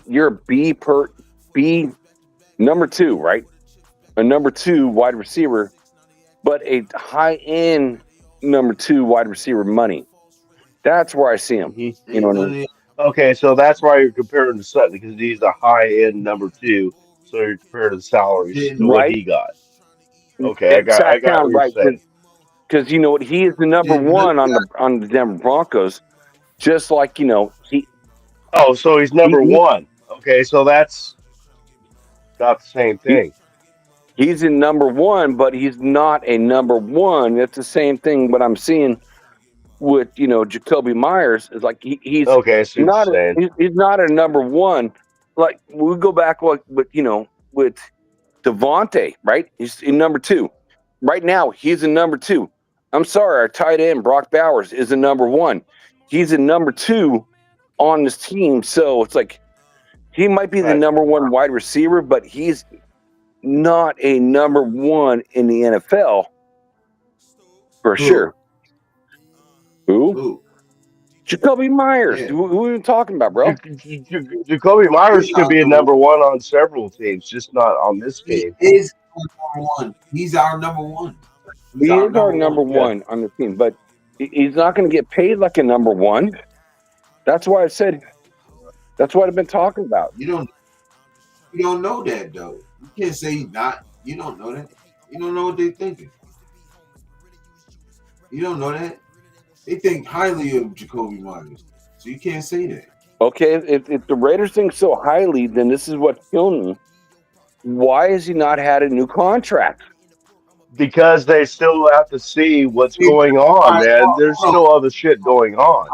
We got a 53. I'm gonna say this. They're not moving on Jack Kenneth's time. They moving on Raider time. Well, that's one of the things I wonder about too. With with the player like Jack Besh. Hey, good for a good player named Jack. Jack Besh is kind of a similar type of player, right, guys? Yeah, but he's a similar type player. They're both willing blockers. He's a big dude, converted tight end, slot wide receiver. Jacoby's been moved to the slot, and Jacoby is had 0 drops last year. Jack we Besh all know that. Jack Besh had only 1 drop. So I'm hearing this from from the fellows on the Wild West show. To get a player that it's cost you less money, and then you can use your money elsewhere. But for me, it doesn't make sense because we have a lot of fucking money next year. Where are you going with this? I kind of got lost here. Yeah, well, it's we have a lot of money. So I hear from the other teams It's like you can get a player that almost is just as good, but costs you a lot less money. Then let the player go or trade him. So use that money elsewhere. Well, who are you talking about though? Oh, dude, Talking about everybody. if you Like, I'm talking about Jacoby. It's like, okay, I thought, like, with Jacoby, it's like, you're going to pay him that type of money. But if you have a Jack Bash, do the Raiders feel like, they have a okay. player? I'm sorry. I didn't follow you. I got you now. So if a Jack Bash can, like, do the same things that Jacoby Myers does, and you're paying him like $500,000 versus like, $23 million a year, I mean, that's the only thing that makes me wonder. But yeah, absolutely not. I want Jacoby Myers on the team. Yeah, that's what it all boils down to. We all want Jacoby Myers. It's a matter of money right now, and I think the reason that me and you've already said it a couple times in the show. The only thing that's holding up the contract is not because they don't believe in him. They're being smart. They're looking ahead, seeing what might be available. 53-man roster cuts what, like 5 days now, 6 days, something like that, 7 days, like 5 or 6 days. Yeah. And there's going to be other Yeah, players coming out there. Do you August want to 26th. re-sign a guy before what you see is coming up in this all these teams, 31 teams, including yourself, cutting, from basically almost 40 players. That's a lot of fucking people. So they want to see what's going on with that. That is a lot. Yeah. So I mean, they want to see what's going on. These guys are like everybody says, they're playing chess, man. They ain't playing checkers. They're playing chess. And they're smart. So that's why his contract, I think, is not signed yet or done yet. But I do think there's talks behind the scenes saying, "Don't worry about it. We got you covered. We just got to see what's going on." I think that's what happened to Colt Miller, and I think it's just taking longer with Jacoby for obvious reasons. They already made that one. Now they got to, work on this one, but they want to see what's out there because it might change their idea and it might lower his salary depending on who's out there, of what they have to pay him. So they're being smart about it. I agree, Mike. It's like, I will say this, it'll probably be around like, a little over, a little under, like Courtland Sutton. So that's my prediction right now. I don't think it'll be that high. I think it'll be more like around 17, 18, something like that. I'm saying, but that's what I'm trying to say. What is Sutton getting a year? He's on a 4-year deal, $23 million. Like what's 23 million? No, I don't. Yeah, I don't see like them giving. 23. I don't see him giving Jacoby 23 million. I'm sorry, I don't. Unless they backload it with Mark money, signing bonuses. Hey, calculator. I'm about to do it again. I'm about to read you his contract. Courtland Sutton. Sutton agreed to a 4-year, $92 million extension on Monday, averaging $23 million per year. Right. Then it says, with most big money wide receiver contracts hitting the 30 million mark, Sutton figure really could have been higher. So, yeah. So he getting that nigga get. Courtland Sutton knows he's not number one. Oh yeah, we definitely 17 is out the question. If he get 23 and Jacoby, you can see how. Let me see how many passes he dropped last. Right. Let me see. Wait, let me see his yard. So Europe. I have this stuff written down on a page, like with their receptions and yardage. The only difference is that Courtland Sutton had more touchdowns than Jacoby Myers. So I'm like, I see them being around the same place. Okay. I mean, that's a fair estimation of like, I mean, literally, if you run your computer, pull it up right now. Courtland Sutton versus Jacoby Myers, 2024. You're going to see it super close. How many It's close. yeah. I How many touchdowns he had? He only had think Cortland had 8. he only had 1,081. Hold on. I'm going to Jacoby.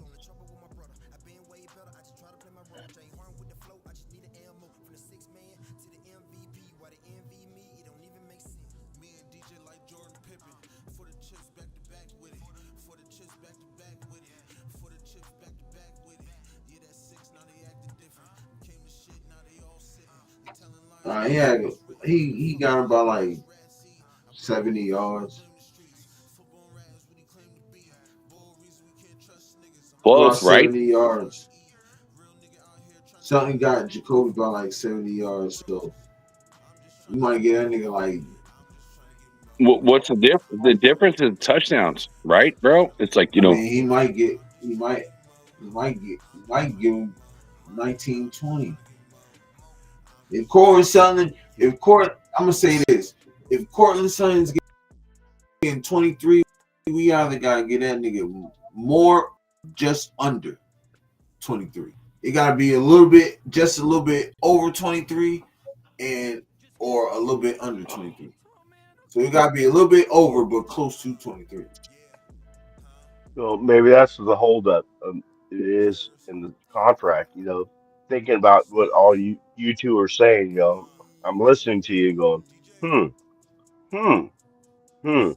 Maybe this is why they're so, because they have been in negotiations. We know that, Right. and maybe his number is up in the 23s, and the Raiders got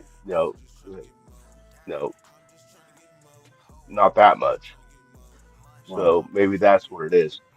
Fact of the matter is, we got him next year anyway, and he's not going to like pout and sit in the sidelines. He's going to be playing for a new contract, whether it be with the Raiders or somebody else. So he's still going to produce this year. So it's not something I'm concerned about right now, as far as them signing him. But no, I did not know about the Cortland Sutton thing. I did. I just learned a few minutes ago from you, Jack, and you're looking up the numbers. And but damn, I don't know. 23 million. That's a fucking lot. I mean, and I don't really think. But if they backload it with signing bonuses and shit, they can make it worth it. Because Mark's got an open wallet, so they can negotiate a lot of that contract or some of that contract to where it doesn't hit the salary cap. Right. Because Mark will open up the wallet. He'll open up that checkbook. He's done it before. Look what he's done so far as opening up the checkbook. Right. He's got a history of it. So they could possibly, do a lot of that. A huge signing bonus, guaranteed money, and then, the salary that hits the salary cap. Because Mark's got a thick ass bank account. Right. Just hit a button, Morty. Give me a beat. Oh man, okay, all right.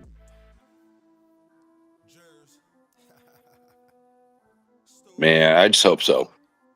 I just hope so. I hope so. All I know is I can't wait. I can't wait until August 26th. It's going to be like a free for all. It's going to be draft day. Oh, yeah. All the players that are going to be let go. I mean, all the players that we're going to let go, and all the players that every other team is going to let go. Man, I see Spy Tech I see a lot of roster moves being made. Yo, you know what based on what happens on August 26th. Within the Raiders, just in the NFL altogether. You know what I think in the NFL altogether, there'll be a lot of action going on.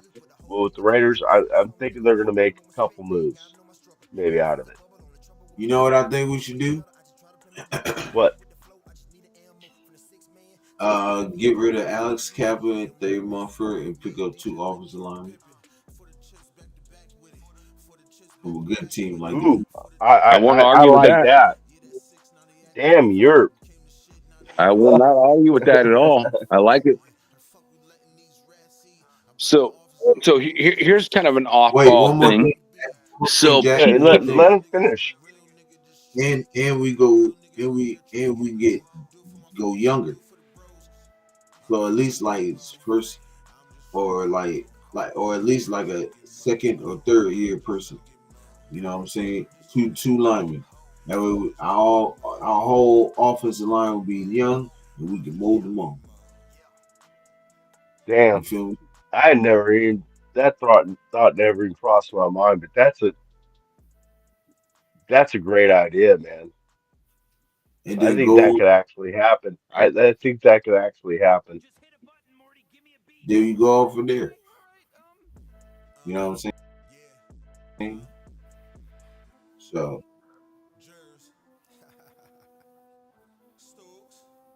yeah, that's how I think. And then you can probably go for you need Jack. You talk about corner work. Shoot, go to the Eagles again for corner. Take somebody who they cut. You know they whole defense. That whole team is just stacked. Well, they're looking at these stacked teams right now. You know that. So whoever they let go, I think we should jump on. Oh, Bailey from the Broncos? Hmm? No, I'm just saying anybody who because that team is so stacked that they're going to be even giving away good players. Yeah, they have to. That's why we do Booker. So what I'm saying is, why not grab if they giving off an offensive lineman that's pretty good, that can be worked with, that's got about 2-3 years in the league, go get him. Then you can go to the Bills. Bills always got a nice roster. They probably get rid of some good people. Grab somebody over there. It could be a lineman, it could be linebacker, corner. I don't think they got big corners over there. So it won't be corner, but it'd probably be like a linebacker, maybe defensive line. But I think the offensive line, that offense, you can get rid of them too. I think you should pick up 2 younger guys. Yeah, we already got one from Philadelphia that is a good player. That it wasn't like they didn't like him or anything. They just couldn't keep him on. You know, that was a good pickup. That was a good pickup. I'm blanking. I'm Booker. Yeah. Thank you, Jack.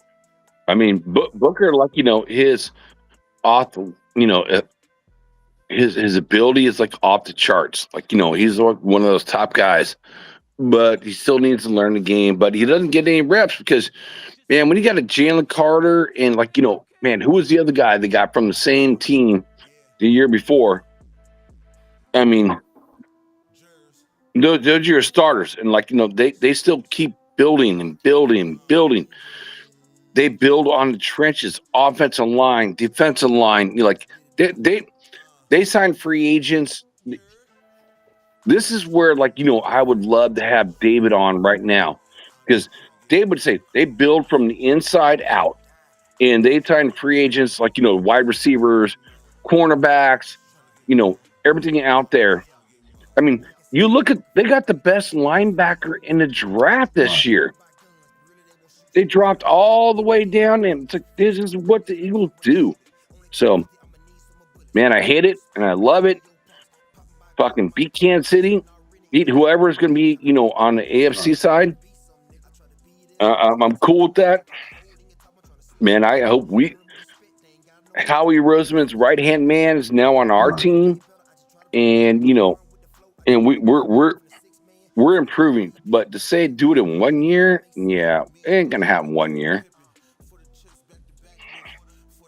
But all I know is that I hope Pete Carroll, keeps his youthful optimism. It's to go beyond year 3, because this team is set up for 3 years right now.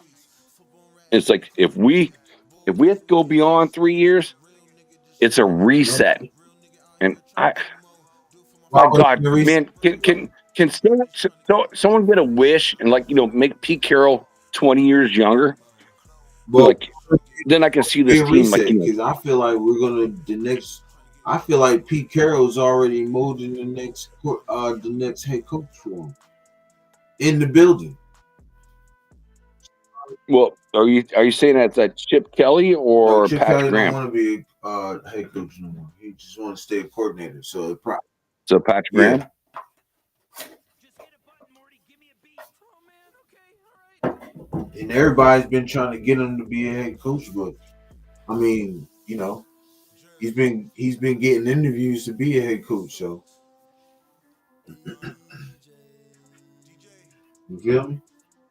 Well, the thing I find is kind of interesting with Patrick Graham from the years that he's been our DC. We went from a 4-2-5, and now we're like at 4-3-4. Let it be linebackers or safeties. We went from a man-to-man, like, you know, scheme. Now we're a zone scheme. And I'm just wondering, like, you know, again, I talked about, like, you know, and the Niners sucked ass. Like, their wide receivers suck. And we had a 32-point-something PF grade against zone passing. All our linebackers are, like, they're all run stuffers. We fucking smoked the Niners. Smoked them running. But, man, we need some guys that can cover. And we got a division like the AFC West.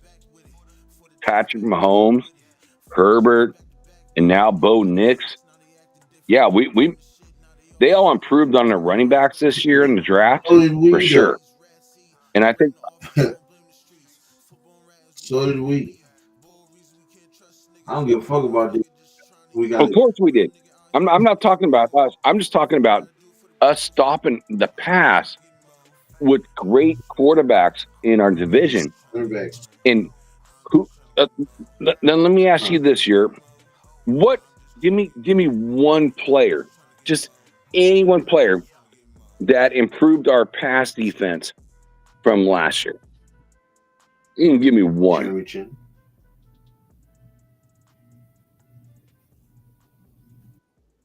Is he a better versus who? What you mean? He's a box. He's a box safety, right?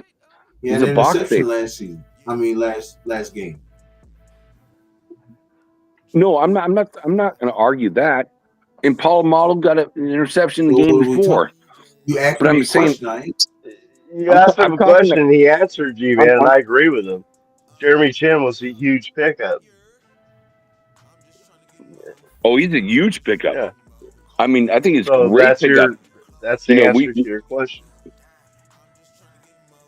I'm saying pass defense. Like, Jeremy Chin is most of our defensive linemen were hurt. He got an interception, bro. That is pass defense. Jeremy Chin is not a lineman. Yeah, you got he's come on, Jack. You got. He's a box safety. No, he's not. They're going to put him all over the place. They're going to put him in slot. They're going to put him in safety. Nickel. Hold on. Yes. He's only a box safety in certain packages. He's not a box safety all the time. The man can cover, bro. I don't know what you're talking about. I did film on it. He can cover. That's awesome, man. Yeah. Man, I hope so, dude. Because you know what? He was our best, free agent, pickup on our defense for the entire year was Chin. Yeah, exactly.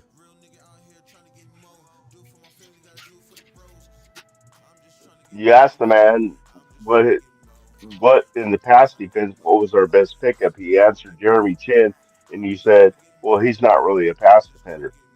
Fuck, he's a safety. He is a pass defender. Well, I mean, what I've seen from him is like he's been on the line of scrimmage more than anything else. So that interception he had, he was Jesus Christ.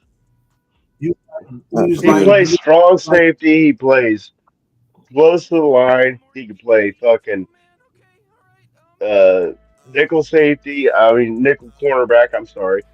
I mean, how's that not a pass defender? Yes, he can come up and hit a fucking runner. No doubt about it. And he will put some hits on some runners. But his main job is to pass defender. Why he called strong safety, man. I used to play in the box too. Matter of fact, I'm lying. I play strong safety. Matter of fact, yeah, I play strong safety. Play free safety. Play in the box.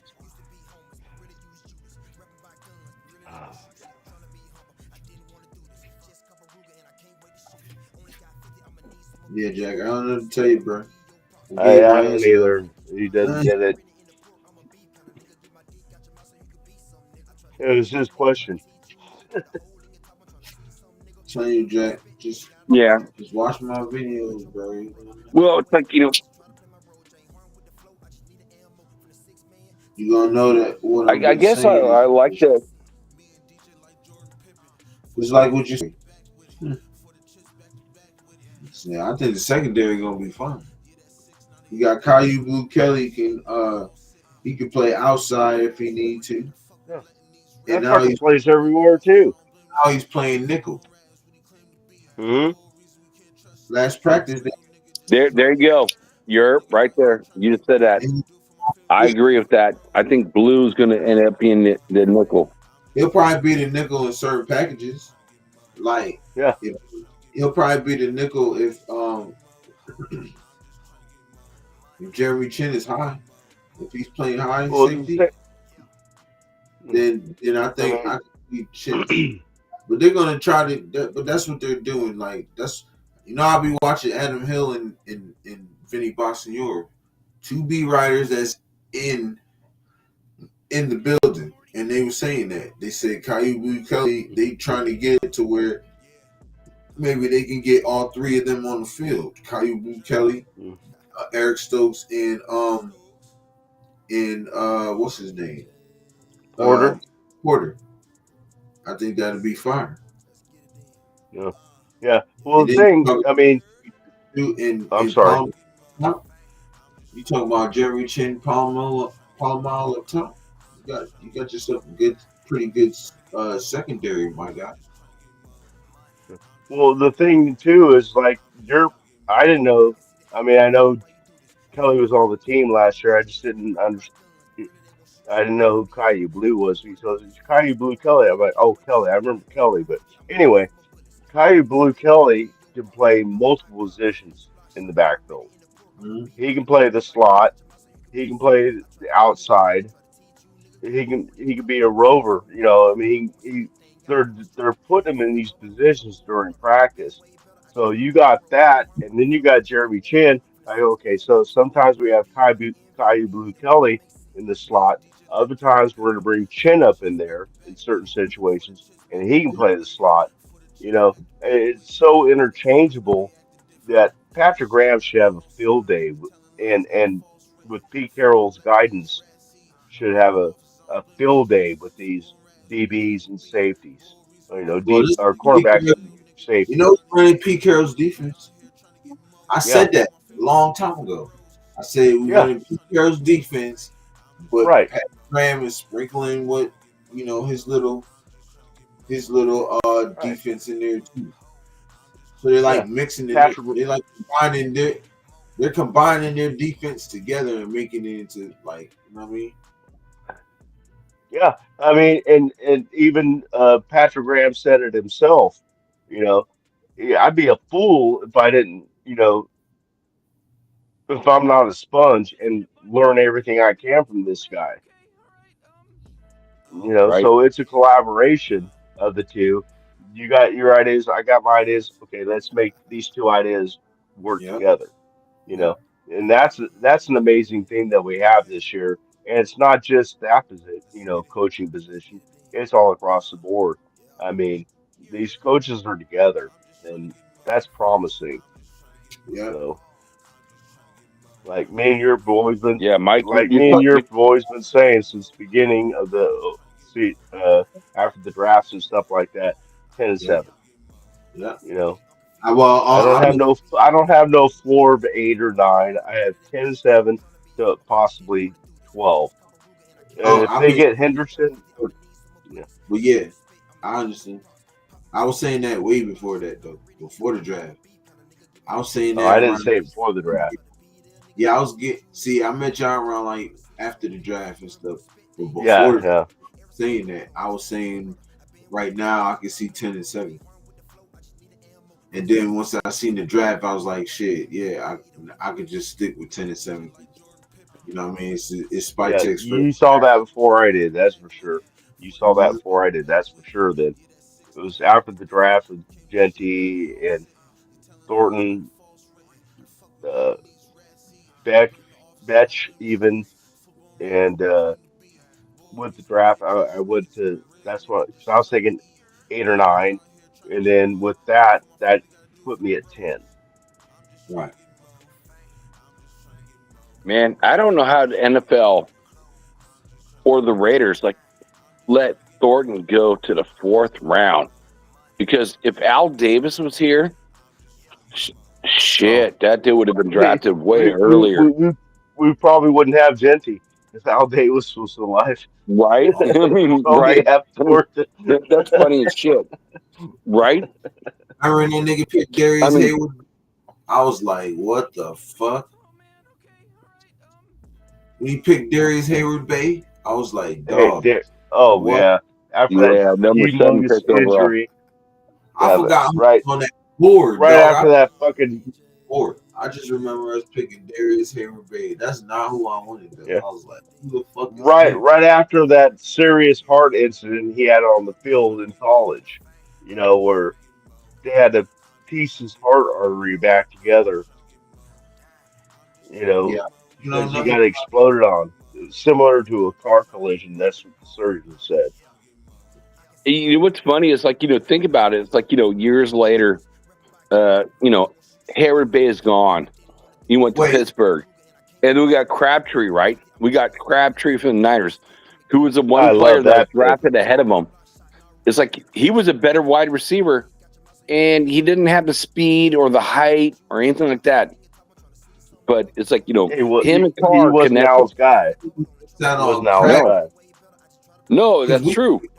We picked. Wait, Darius Hayward Bay and Crabtree came out the same. These came on. They was in the same draft. The same year. They're the same year. So Crabtree went ahead of Hayward Bay, I think. Well, I wanted Crabtree, and I'm like, dog, why we ain't get this nigga? I was so mad. I'll never forget that video too.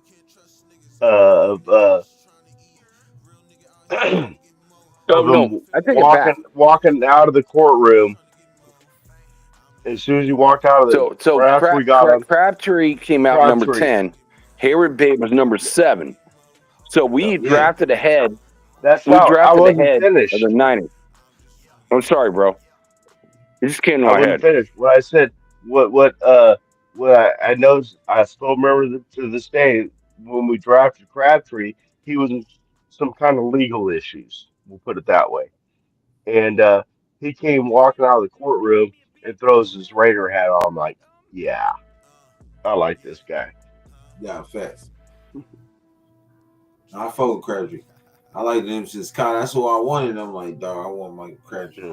And this nigga said Darius Hayward Bay. I said, who the fuck is that? Who is that? I'm like, I remember his name from that horrible injury he had in college, right at the end of the season. I know nothing about that. In practice. Yeah, he got hit so hard in the chest that the surgeon said it was trying to. Yeah, he was basically dead on the field, and they brought him back and took him in for surgery, and the doctor had performed the surgery on his artery, and he said it was like, imagine sewing wet toilet paper together. That's what I had to do. Oh shit! I mean, it was a fucking mess. I mean, he said he compared it to a car. You only seen those things in a car collision before. Dang. That's fucking insane, man. That was is during insane. a practice. That was during a practice. That wasn't during the game when that happened. Oh yeah, I think I remember. Now that you're saying about that, I probably do. Yeah. It was kind of in the news back then. It was a long time ago. Because niggas was coming at me. They was coming at people was coming at me. They were like, "Oh, you got somebody that had a heart condition." I'm like, Yeah, that was Morning Crabtree, bro. It was called a Mack Ryan- truck condition. Towards the end of his Raiders career, he turned out pretty good. We just didn't Yeah. have no, you know what I mean? We had got- nothing around him. See, he was a receiver that got better. Like he had to develop and get better. Crabtree was just better. You know what I'm saying? So, Yeah, I agree. that was a crazy part. Al Davis is like height, weight, and speed type guy, like Thornton. Crabtree is like better route running, better hands. So I can see that. It's like Mike, you talked about heart condition. Remember Hurst, defensive tackle. The Raiders got him. He's supposed to be a first round draft pick, and the Raiders got him in 5th round. Right. It's like He didn't have a heart condition. He had a fucking major injury. It wasn't like it was a heart condition. It was a major injury that caused that. It wasn't like he had a bad ticker. He got you can call it the Mack truck hit. I mean, he got obliterated in practice and caused this heart injury to his heart. It wasn't a heart condition. Well, if it's your heart. It's like, man, I remember that. I was so happy to get him. Okay. Hurst. I was so happy to get him. Yeah, it's like it didn't turn out to be anything, but who? It's like Hurst. It's like Michigan. The guy with a heart condition. It's a different thing from a heart injury. It has to do with the heart, yes, but it's two different things. A heart condition and a heart injury is two different things. The Michigan defensive tackle we got like in the 5th round. I'm like, man, he's supposed to be a top 10 pick. Yeah, I know. You say he could have been. Yeah, he could have been if it wasn't that. I don't know. They were high on him, but I don't know. Yeah, but I'm just saying you're comparing apples to oranges. It's not a heart condition. It's a heart injury. I mean, if you have a heart condition, it's different than like being in a car accident and have something happen to your artery or something. They fix that, you're good to go again. You have a heart condition, it's going to come back. Right. That's what I'm saying. No, that's facts. That's facts. Dang, y'all, we've been on this bit for like 4 hours, man. I'm gonna cut it loose. Did 4 hours and 12 minutes. It's about 30 out. It's about 1:30 over here, and I gotta get up like 6 hours, 5.5. Yeah, it's a good time, dude. I get on the West Coast. I'm a couple hours earlier, but man, I got to be up like 6 a.m. So good night, fellas. I love you, good boys. Good show. Appreciate you, bro. And I can't wait until 8:26. 8:26 is going to be an exciting time. I want to see Spytek do his magic, bro. I want to see what he does. Right. We'll see. Everyone's come down from 90 players to 53. There's going to be a ton of guys out there. It's like a second draft. Mm-hmm. That's what it's going to be. Second draft. Yeah. Yeah, they're going to do their due diligence, man. I know they is. They're already on it, man. Yeah. They're already on it. All the coaches in the interview said we're already on it. Spytek said we're already on it. Right. That's facts. Well, let me get up out of here, y'all. Appreciate everybody for pulling up. Salute to the G's. Y'all stay out of trouble, man. You know what it is. But with that being said, y'all know what it is. Raiders.